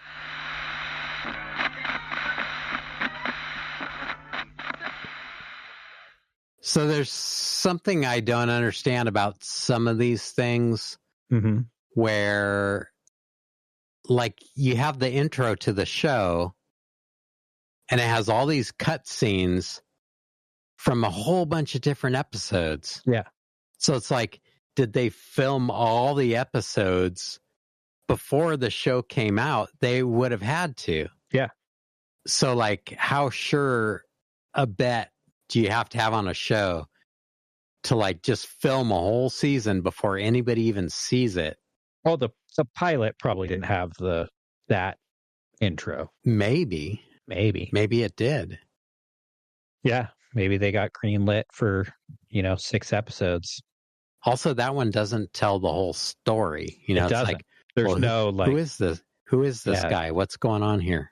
Yeah, there's no leathery voice telling you when the Phoenix Foundation gets into trouble. People had stopped smoking by the time MacGyver came out. By then, they knew smoking was bad for you. Right. They started taking the tar out of cigarettes at that point. People were still smoking. In fact, I think there was an episode filtered. There might have been an anti-smoking episode of MacGyver. He would have been against it. For sure. It stands up on its own, but it rises above the rest of the playlist in the fact that this is the only selection out of all of these that has gated reverb. Oh, yeah. Yeah. Those Phil Collins drums. Yeah, it's interesting, like the eras of the music. It's like a lot of these theme shows are totally of their time. Mm-hmm. So speaking of their time, this was a show that Dad got me into, and Dad loved the theme song for it because it fit the show pretty well. And then it's like the show's got a lot of issues, but it's still pretty rad. When I was looking up the theme song for this, there was a clip from one of the episodes, and it's like, on the one hand, it didn't age well. On the other hand, it aged like fine wine. It's like fine vinegar. A nice balsamic. Yeah, it's Bruce Lee versus Mako, and they fight. Like Mako, voice of Aku from Samurai Jack, the wizard from Conan the Barbarian. Mako. Like, if you don't already know who Mako is, I can't help you. Like, one of the most iconic voices ever. And it's like some underworld crime showdown thing. Yeah, Bruce Lee has to fight Mako while the Green Hornet fights all the white guy mafia guys. No, man. So it's like this Asian crime syndicate and this white guy mafia syndicate working together. Kato and the Green Hornet take them down. But anyway, so Green Hornet theme.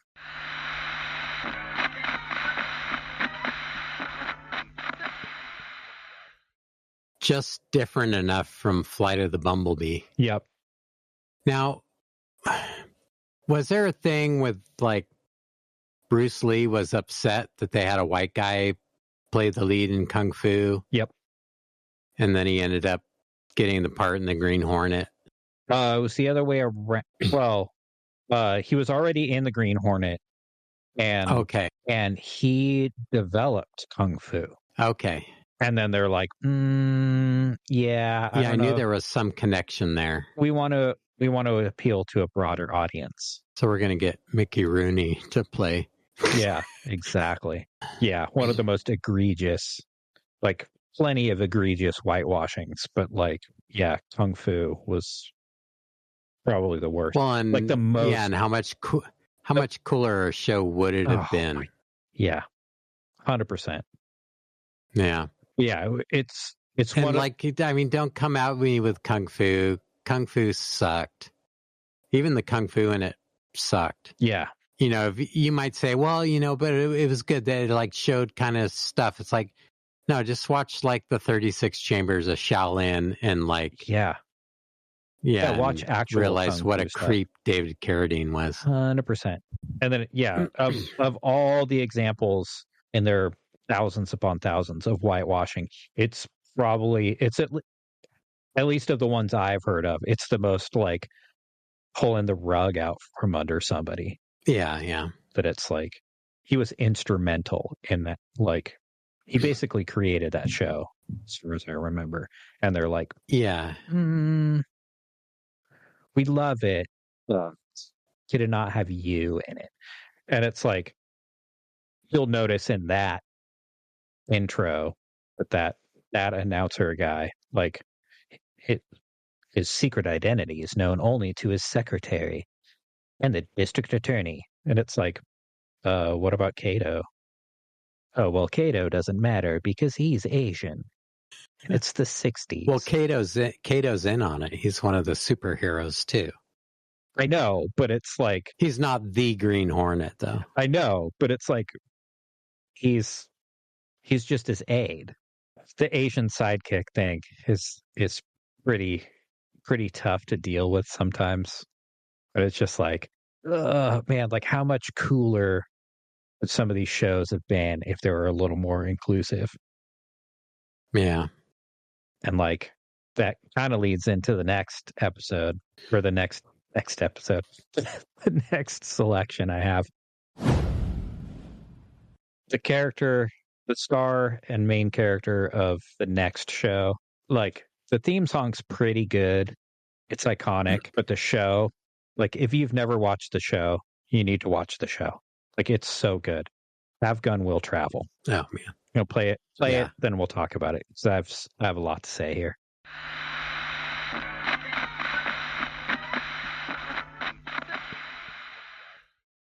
Bishop, California. Yep. Filmed on location. Does not at all look like Dukes of Hazzard. Yeah, Hazard County. that ain't Hazard County. Yeah. That's just outside San Francisco. That's 3 days ride from San Francisco. Yeah, Have Gun Will Travel. Paladin is like, I've heard Stephen Colbert talk about Aragorn and how like Aragorn in the Lord of the Rings movies is really awesome. But Aragorn in the book is like the spiritual, psychological Vitruvian man of just like, this is how you be a man. And so for me, Paladin is even more that.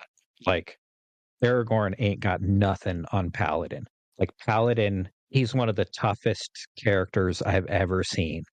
Like I've seen him like be beaten to within an inch of his life and like still be kicking. He's hardly ever mean unless he has to be, when he's just like driven to his edge. He's also like the cleverest, most intelligent character. He's almost never at a loss for like a quote or a chess move or like a situation or anything. Like, yeah, he's just operating on all cylinders and just amazing. You know, it doesn't always work out for him, even though he's like not only super tough, not only super skilled, not only super refined, not only super smart, like, and so it's just like everybody I've ever, like, I say forced to watch the show, like, it's like, just trust me, just watch. You like some of the other stuff that I've told you about? Well, this is the pinnacle. Like, Have Gun Will Travel. Just watch it. Each episode's so good. Yeah, each episode stands on its own. It's like a novel, you know. Although there are occasionally recurring characters, and this is where June Lockhart comes up. June Lockhart's a character that showed up at least twice in the show, and so one of the ways Paladin is just like a master of his domain is that like he always has tickets to the opera in case he like, oh, there's this like hot debutante or whatever in town, the Countess of such and such is here. I'm going to entertain her, take her to the opera. Like he he's always several steps ahead. And then so like he's very gentlemanly, but like the one woman who was like, I don't want to say his equal because like he doesn't treat women as lesser than him. Well, that could match wits with him. The one woman who was his greater, And like, I grokked this so hard when I met Erica that it was like, oh, you're next level. For Paladin, it was June Lockhart. Her character on the show was just like amazing. And it's like, whoa, dude, mom from Lost in Space. Man, she's beautiful. She's also cute. She's intelligent, smart as a whip. Tough, like skilled. Like I was falling in love with her as Paladin was falling in love with her. It's like, dang. Like, are you watching these again? Yeah, I started watching them again. Oh, cool. Yeah, I need to get back into Have Gun Will Travel. Yeah. Man, Have Gun Will Travel. So amazing. Yeah. A lot of the old Westerns like would be hit or miss, you know? Mm-hmm. Like there might be a really good episode because they would get different writers, you know, like. Yeah. Same with Have Gun Will Travel, but it's like. But it was always quality. It was always quality. And then like they would have Gene Roddenberry wrote a bunch of episodes. Like Gene Roddenberry wrote one of my favorite episodes. It's like, dude, yeah, the Helen of Abajanian episode of Have Gun Will Travel. It's like 25 minutes of perfect television. It's so great. Have Gun Will Travel also ties back into what we were talking about with the Green Hornet. And that Am Tong plays a character on the show called Hey Boy, who's like the page at the Hotel Carlton. And he's like pretty stereotypical Chinese dude in 1890s San Francisco. And but like, you know, his character is called Hey Boy. At one episode, there's several episodes that feature Hey Boy. And we actually learn his real name at one point, but like it's like Paladin always treats him with respect, even though he's like the porter or page at the hotel. But then like there's an episode where like that like feature Hey Boy's grandfather or uncle or something. Paladin like works for them to find something out. Yeah. Like, does a favor for his friend. And like, there's one episode where like, Hey Boy, like has the determination that Paladin has, like trying to help out like a family member. Like he just like throws himself into the problem and like won't stop and like gets the crap beat out of him. And like, Paladin's got to come back and come and save him and like help him out. But it's just like, you know, the character doesn't have all the skills and stuff that Paladin has, but he has like every bit the determination and the drive and the honor and stuff. So yeah, how much cooler could the show have been if he wasn't called Hey Boy? He was in more of the episodes. Yeah, the show's great on its own, but it's like, man, yeah, like pretty much the only other recurring character. Like, could have been so much better. I also wanted to talk about like, because that kind of had the red thread things of like tying different topics together. I was going to bring up the other mini one when I was talking about how Battlestar Galactica looked like Hazard County, and and like a couple episodes of Chips and stuff, and how A-Team might have used some of the ramps to flip Jeeps that they used on Dukes of Hazzard. But the A-Team had Dirk Benedict, who was Starbuck on Battlestar Galactica, and the AKA Face. Yeah.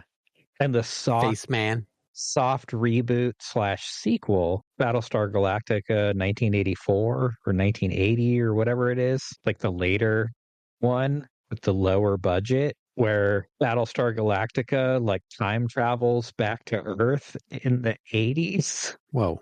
And there's a not Apollo, not Starbuck that ride around on motorcycles, just like Ponch and John Whoa. and Chips. Nice. Yeah. So those might be like just scraps of red thread, but there's kind of a nexus there. So my next pick is completely out of left field. Like, I think I was watching a thing years ago about TV theme songs, years before we even started the podcast, and like my obsession with cartoon theme songs. And in that search and research, this theme song came up, and it's like, whoa, I gotta start watching this show.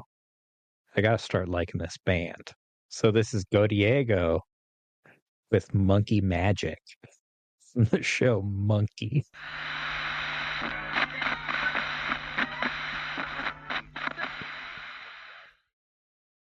Yeah. Oh, So man. there's a lot to unpack there if you're willing to let me unpack it. Almost too much. So you're doing a show about TV show themes. You're going to have the monkey theme on there. Mm-hmm. Oh, wait. Don't you mean the monkeys theme? No. No. No. That'll be later. The monkeys theme, right? No. Monkey. No. Monkey. Yeah, the monkeys. No, monkey. That's nuts. Yeah. So is the show good? The show's fantastic. So if you're not familiar with Monkey already, he's kind of like the Achilles or Gilgamesh of Asia. Like, he's like a hero that goes back so far in like lore, or like Vainamoinen if you're nasty and into Finnish folklore, just like ancient character. And so this is like retelling for this TV show.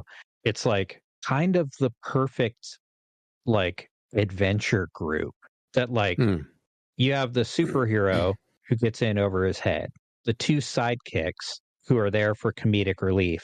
You have the super dour one and the super slapstick goofball one. And then you have the like pretty lady who's like really the only intelligent one and the voice of reason, and like is there to like pull them out when they get in over their heads. It's great. Yeah. And then that song is just, it's a banger, man. Great song, yeah. Monkey Magic. It's the best kind of magic. And it tells the story, if you can follow along, because it's crazy. Because, he was... Yeah. Born in an egg. We know where he was born. On a mountaintop. Yeah. On a mountaintop, yeah. Yeah. And like the gods got mad at him, and she had to save him, and it began Mommy, their quest. Where do monkeys come from? Yeah. Egg on a mountain. Yeah. Yeah. So it's kind of like if they had like a Gilgamesh TV show and a banging theme song. Yeah, it's pretty good. Yeah. Okay. So my next one, I've only seen a couple episodes of the show, and it's like, it's well written, but I'm not the target audience. But the song, like the theme song, rises above, man. This song is another banger. So this is, and then there's Maud from Maud. Speaking of Golden Girls.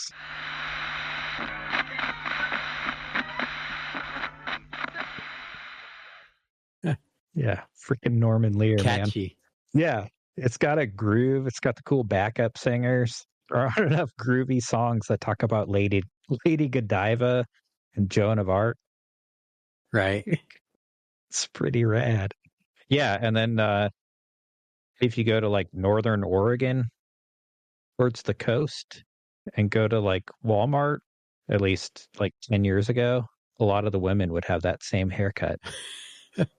I thought they had either gone back in time or like gone into some like cult territory. It's like, why do all these women have the Maud haircut? Weird, kind of teased up hair do's. All the women had hair do's. Maud theme, pretty cool. Oh, the only other thing I had to say about it is, if you think that theme song is good, you're in good company, because so did Sammy Davis Jr. He did a version of it. Oh, wow.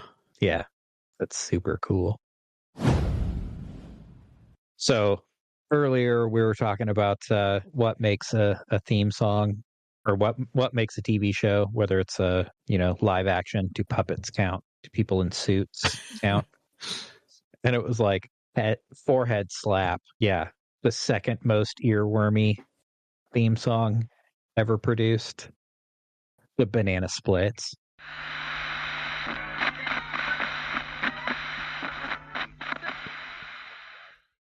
Yeah, that's not a cartoon. That's real life. Yeah. I mean, it was produced by Hanna-Barbera, but it's live action. If you wanted to, you could walk around in a costume like that in the city. Banana buggies are a thing that actually exist. I know. They're not called banana buggies, but you could get one of those if you want. No, there was a farm on my route that had one of those, the old skid steer 8-wheelers. And I thought, like, every time I drove past it, which was pretty rarely, la la la la la la la la la la la la la. That show was BBM also. BBM before Bob Marley. Really? Yeah, ran from 68 to 70, right? Yeah. So he must have lifted that thing right from the Banana Splits. Why, yoy, yoy, yoy, yoy, yoy. Why, yoy, yoy, yoy, yoy. Yeah. What is that, Buffalo Soldier or something? Yeah, probably that tune might be older than that, and that both of them were ripping it off. Could be. I don't know. I like to think that Bob Marley was into watching the Banana Splits. That'd be cool. Smoking weed and watching Banana Splits. Cool. That sounds like a good time. Driving around in a banana buggy on the beach in Jamaica. Yeah. A big spliff. With Peter Tosh. Sign me up, man. All right. So my next two are honorable mentions. My last two were kind of random, semi-honorable mentions. But yeah, my next... TV related. Yeah. So this next one isn't a real TV theme song. It's a song that somebody put to footage from a TV show, like an old TV show. Oh. It's just I know this one. It's just so entertaining that it gets an honorable mention for me, because it's kind of like a what if, like alternate reality. Right. This is the first episode of Guy on a Buffalo.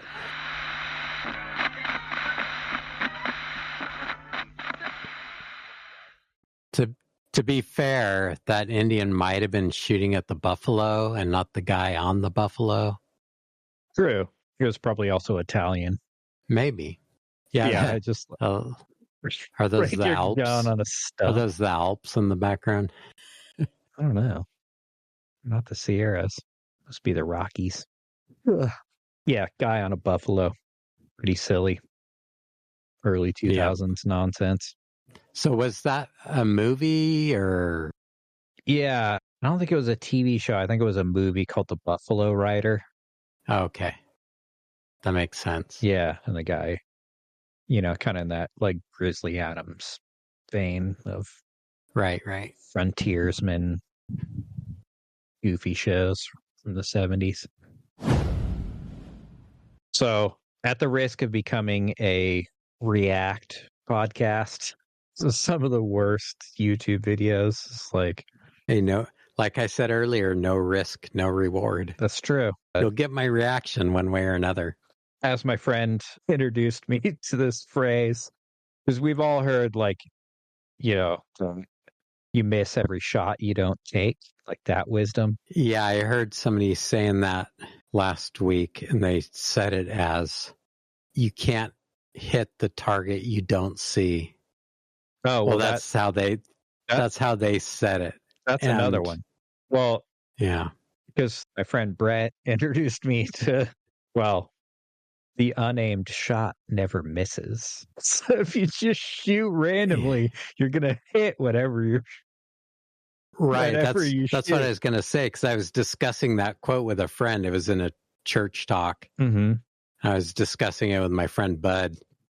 And, there's I mean, like, look at Dick Cheney and Greg LeMond. It's like you can hit all kinds of stuff you can't see. It's true. So, yeah. But then the unaimed shot never misses. The best one. It's so wise. Yes. No, think It's about like it. the sound of one hand clapping. Exactly. It's very zen. So, once again, at the risk of becoming a React podcast, I do want to get Eric's reaction to this next video, because if you haven't I hope all our this, listeners, I haven't away. seen this. Okay. I hope all our listeners are like nerdy enough or like curious enough that like all this stuff we're talking about is not like just one big private inside joke or something. So yeah, hopefully would explain a lot though.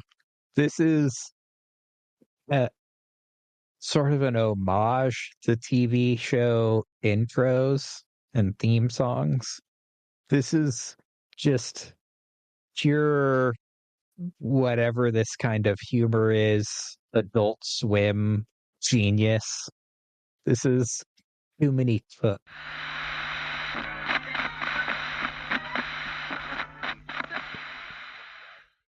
oh man, that devolved pretty quickly. What a fever dream. Yeah, I need to watch that at least once a year to stay sane. Like, really? Yeah, because A, I find it absolutely hilarious, and then B, it's like, okay, I'm not alone in the world. There are other people with brains as messed up as mine. I heard Knight Rider in there. I heard A-Team in there. Yeah, it was like the Dallas homage, like Wonder Woman, like I mean, they got it all. Yeah, I'm not too much into like gore stuff or anything, but right. I don't know. That was interesting. Another thing I was thinking of watching that is sometimes like furniture in the show becomes a character. Mm-hmm. Like how many famous like stairways or couches or bedroom sets are there, you know, like right. I remember my first girlfriend, her family had the exact same couch that they had on Married with Children. I mean, not the exact same, but the exact same model and print and size. Nice.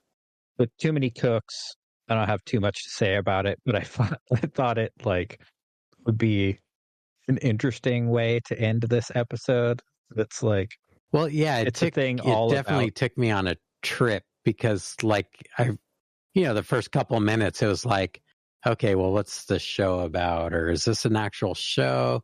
And then it just like evolved, totally unraveled from there. Evolving, yeah, went completely off the rails. Because I just absolutely adore it. I think it's a masterpiece of comedy where I am like the center of the demographic that we're shooting for. Like, because I've seen a couple behind the scenes. There's not a whole lot, but there's like people who are also obsessed with it and like done research and stuff about it. And then famously, not famously, if you're in my brain, those are all the actual actors' names being listed. Huh.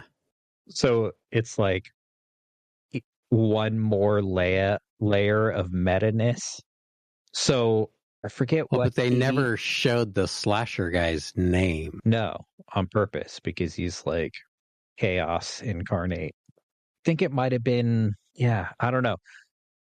I could be wrong, but I'm pretty sure it was Nathan Fillion telling the story when he was on Castle that the girl Caitlin Nacon in the show or in Too Many Cooks was like a guest star on the show and was like nervous and intimidated, and like pretty sure it was Nathan Fillion telling this story. Like everybody else was like, "Oh my god, you're Caitlin Nacon from Too Many Cooks."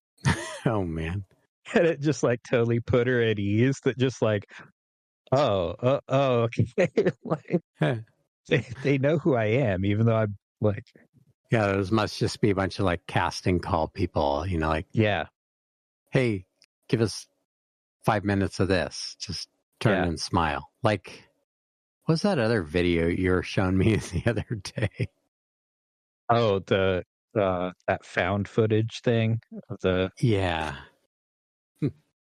That was equally weird. Yeah. Would you rather stop at 5 stores or just one? Right. And it's just like people saying that line over and over again. And then like, and then like give us like a little jazzy move or whatever. Like just be yourself, loosen up, show some pizzazz. Yeah. So creepy. Oh, shoot. I have to add an honorable mention. What's that? Since I didn't put Love Boat on here, Mm-hmm. I need to add Stairway to Stardom. Oh. Yeah. Just the theme. I haven't started watching that regularly since It's pretty bad. it's pretty bad. I did send it. A friend of mine who introduced me to that. Would you rather shop at 5 stores or just one? I sent her Stairway to Stardom. It was like over the moon. It's like, oh man, I bet. Holy crap. Yeah, so any more to add about the TV theme songs?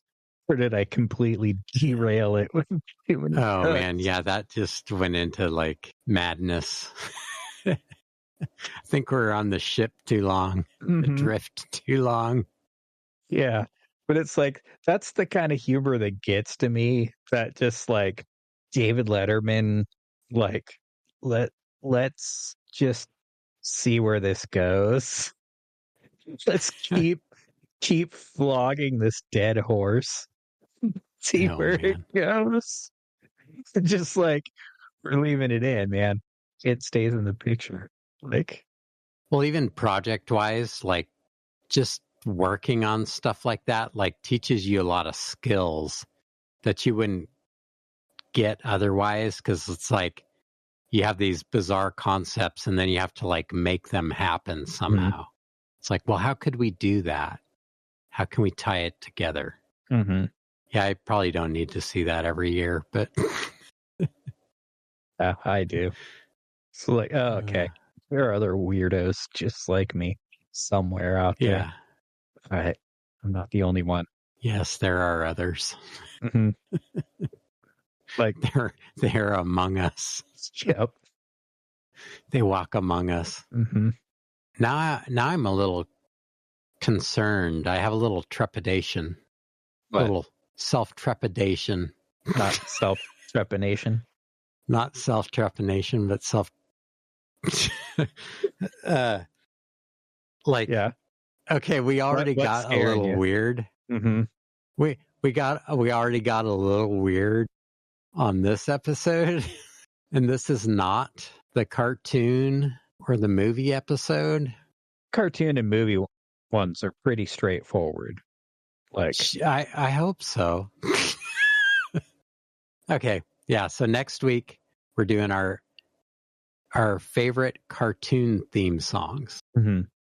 So stay tuned for that. Yeah. Don't change that channel. Like, I think it comes down to like TV shows are cheaper to produce. Like animation, it's usually marketed to kids, not as big a commercial budget. And then like, you have to pay for animators. They take like months and months to produce. And then same thing with movies. Like, it's way more expensive. Yeah, the way credits more of a production. Are like 20 minutes long with all these names from Indian animation sweatshops. Right. Yeah. And then, movies, it's like they take millions of dollars and, years to produce and stuff. And so it's like TV shows have a lot of like more concept-y stuff. Like, well, yeah, there's got to be a simplicity baked into it. I mean, there are big budget TV shows. True. But it's also like, it's a more fertile ground for ideas and concepts, no matter how wacky or silly or stupid or whatever, that it's like. Yeah, like in a movie, In a movie version, they would A-team flip a real Jeep, like a CJ5 or something. Right. Or a real military Jeep. But on the TV show, like, it's a cut-up old postal Jeep that they painted olive drab. Right. And they have, like, a whole lot of them. Like, so, like, well, the hood's still good on this one, so let's slap together another one. And Yep. Yeah. Sign us back to Cliff Clavin. I drove one of those postal Jeeps and almost flipped one twice within... You almost flipped 2 Jeeps? No, I almost flipped one Jeep twice. Okay. Within the span of about 3 seconds. Whoa. Yeah. You don't really need that big a Hazard County bar flipping ramp to flip one of those things. To flip a Jeep. Yeah. It's like, I almost rolled it over on its right side. And then I almost I overcorrected the other way and almost rolled it over on its left side. And then... Yeah, you don't have to be pushy about it. You just have to, like, ask them nicely and they'll roll over on their own. Yeah, and then it's like, I literally let go of the steering wheel and just, like, let the wheels be, like, use their centrifugal force to, like, screw up. Yeah, never meant to have a hard top, never meant to have independent suspension. Right. Yeah, those things are death traps. Should we call it a wrap? Yeah. Hopefully this episode didn't give you intranitis. I hope not. Yeah, because we have another episode coming up next week of more TV show intros. Cartoon themes. Yep. Songs. Yeah. All right. Well, everybody have a great week.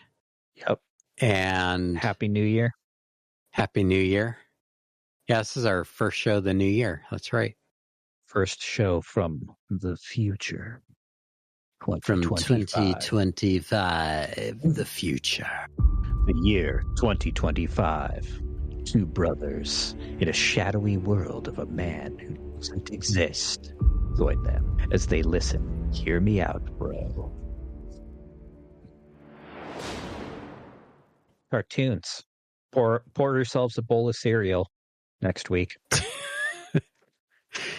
Pour yourself a bowl of, like, the sharpest Captain Crunch you can find. Yep. You can find.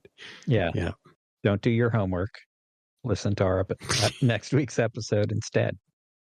Yeah. Put on your actually don't even put on your footsie pajamas.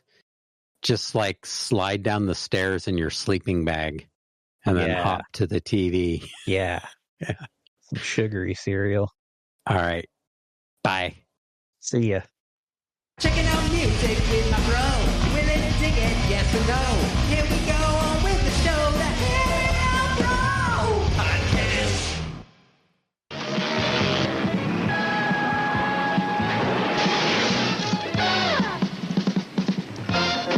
No, another step, cup. I swear I'll blow us both up, man. I don't care. Okay, man. Back off. Back off!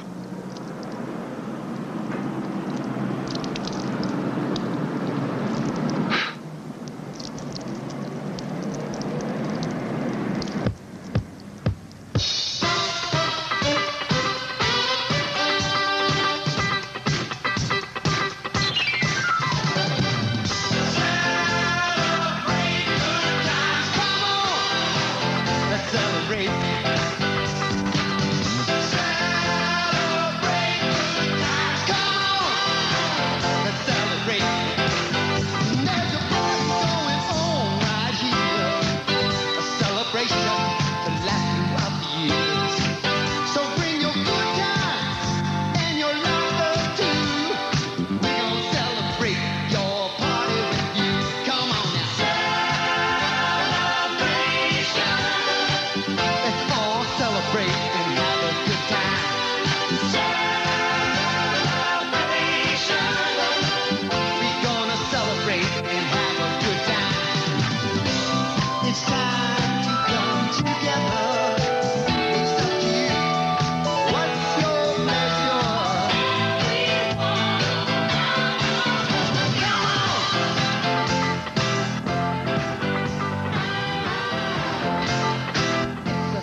Well, here it comes. The winner of the Battle of the Bands is... Snow Pink.